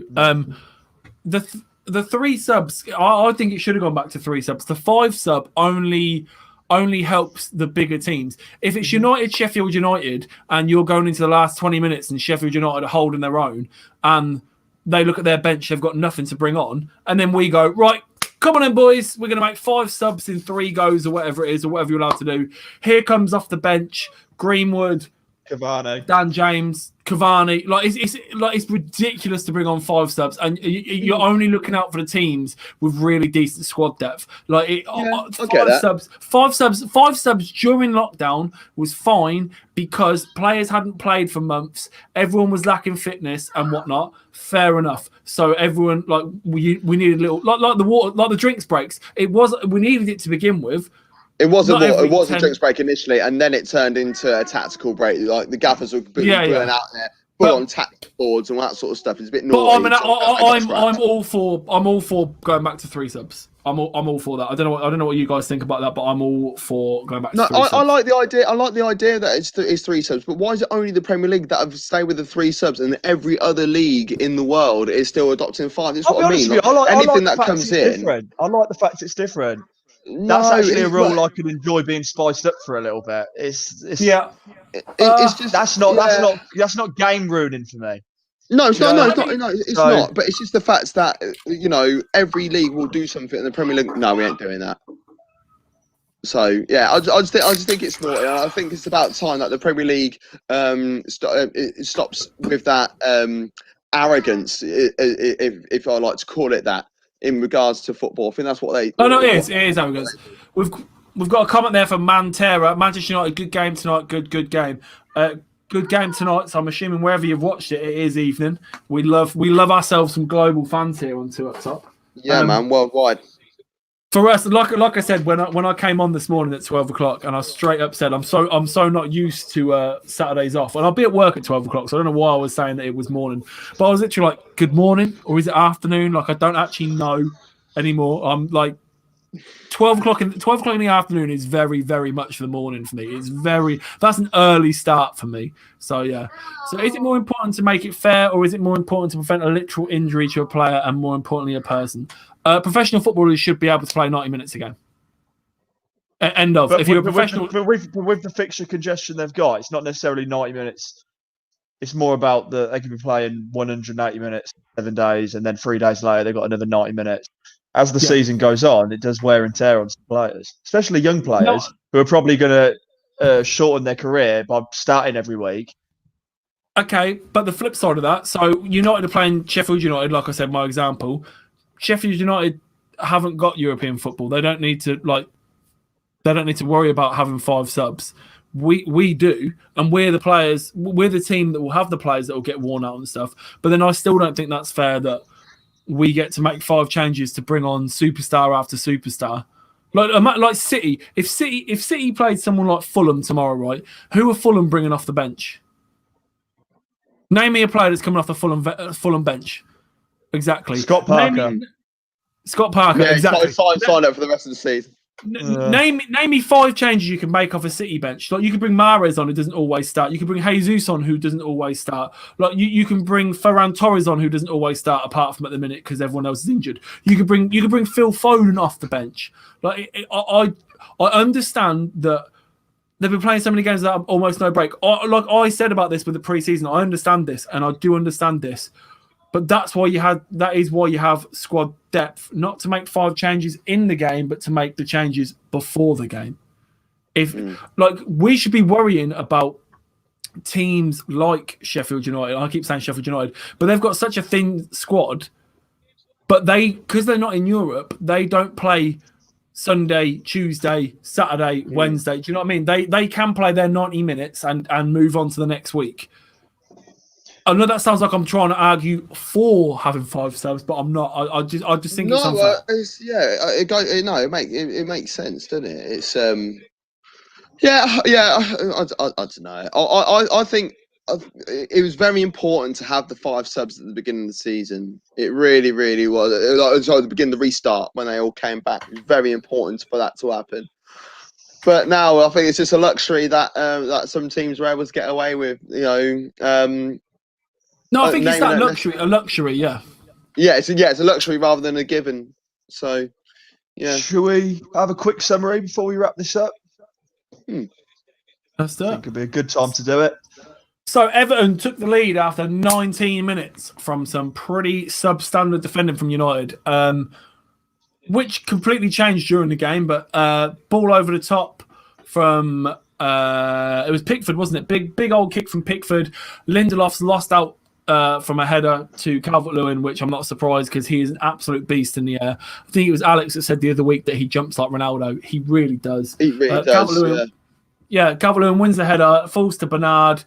Wan-Bissaka goes, stretching in for the tackle. Bernard, tidy little finish, nutmegs Wan-Bissaka, bottom corner, 1-0. And it looked all doom and gloom, but then it really wasn't.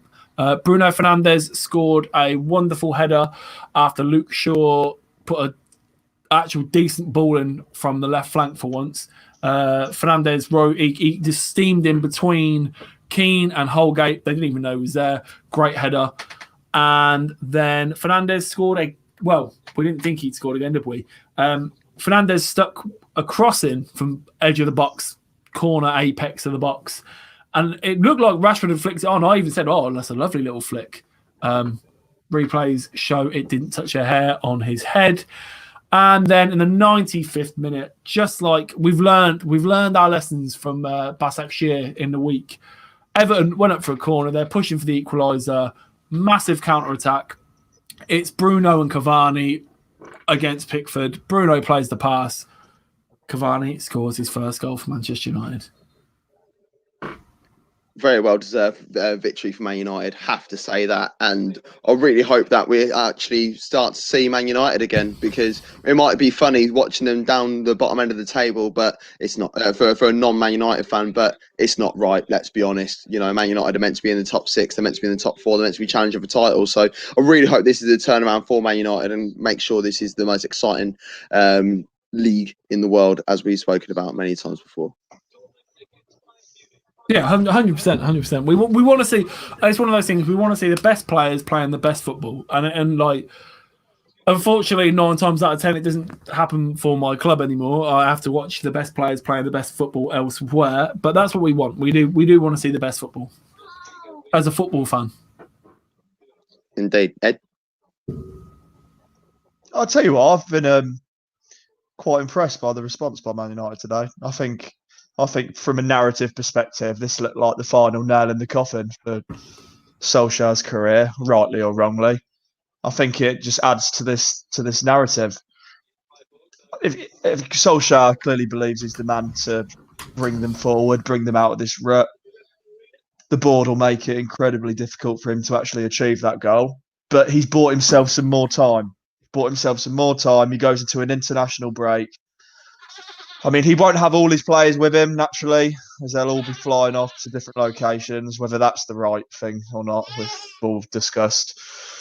But I tell you what, you get a win against West Brom, and all of a sudden, the eyes start looking in other directions. So fair play to Man United. Everton really, really need to get back on the horse, because I tell you what, we can say that they've made some great signings. We can say that they've improved their football. Everton could just go on and be stereotypical Everton this year. They're really blowing a good opportunity they created for themselves at the start. I just thought I'd get that comment. They really are, yeah. Gracias on the glasses.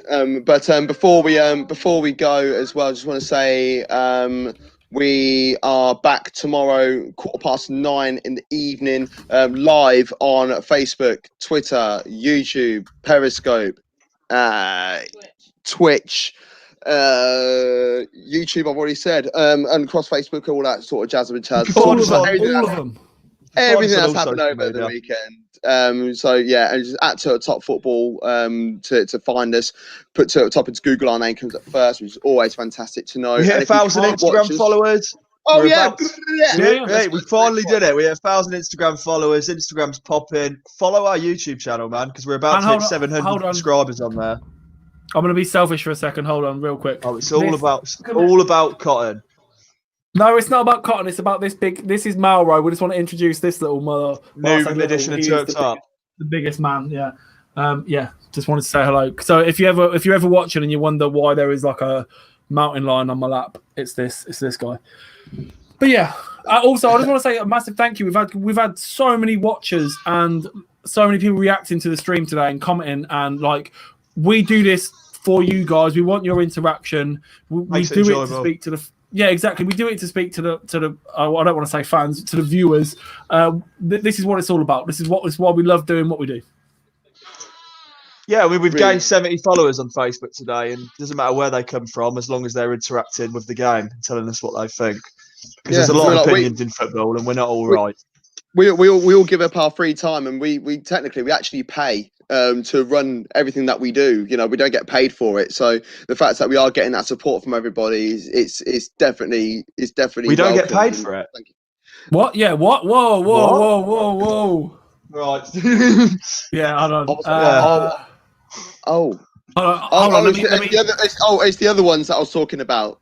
Yeah, exactly. Hold on.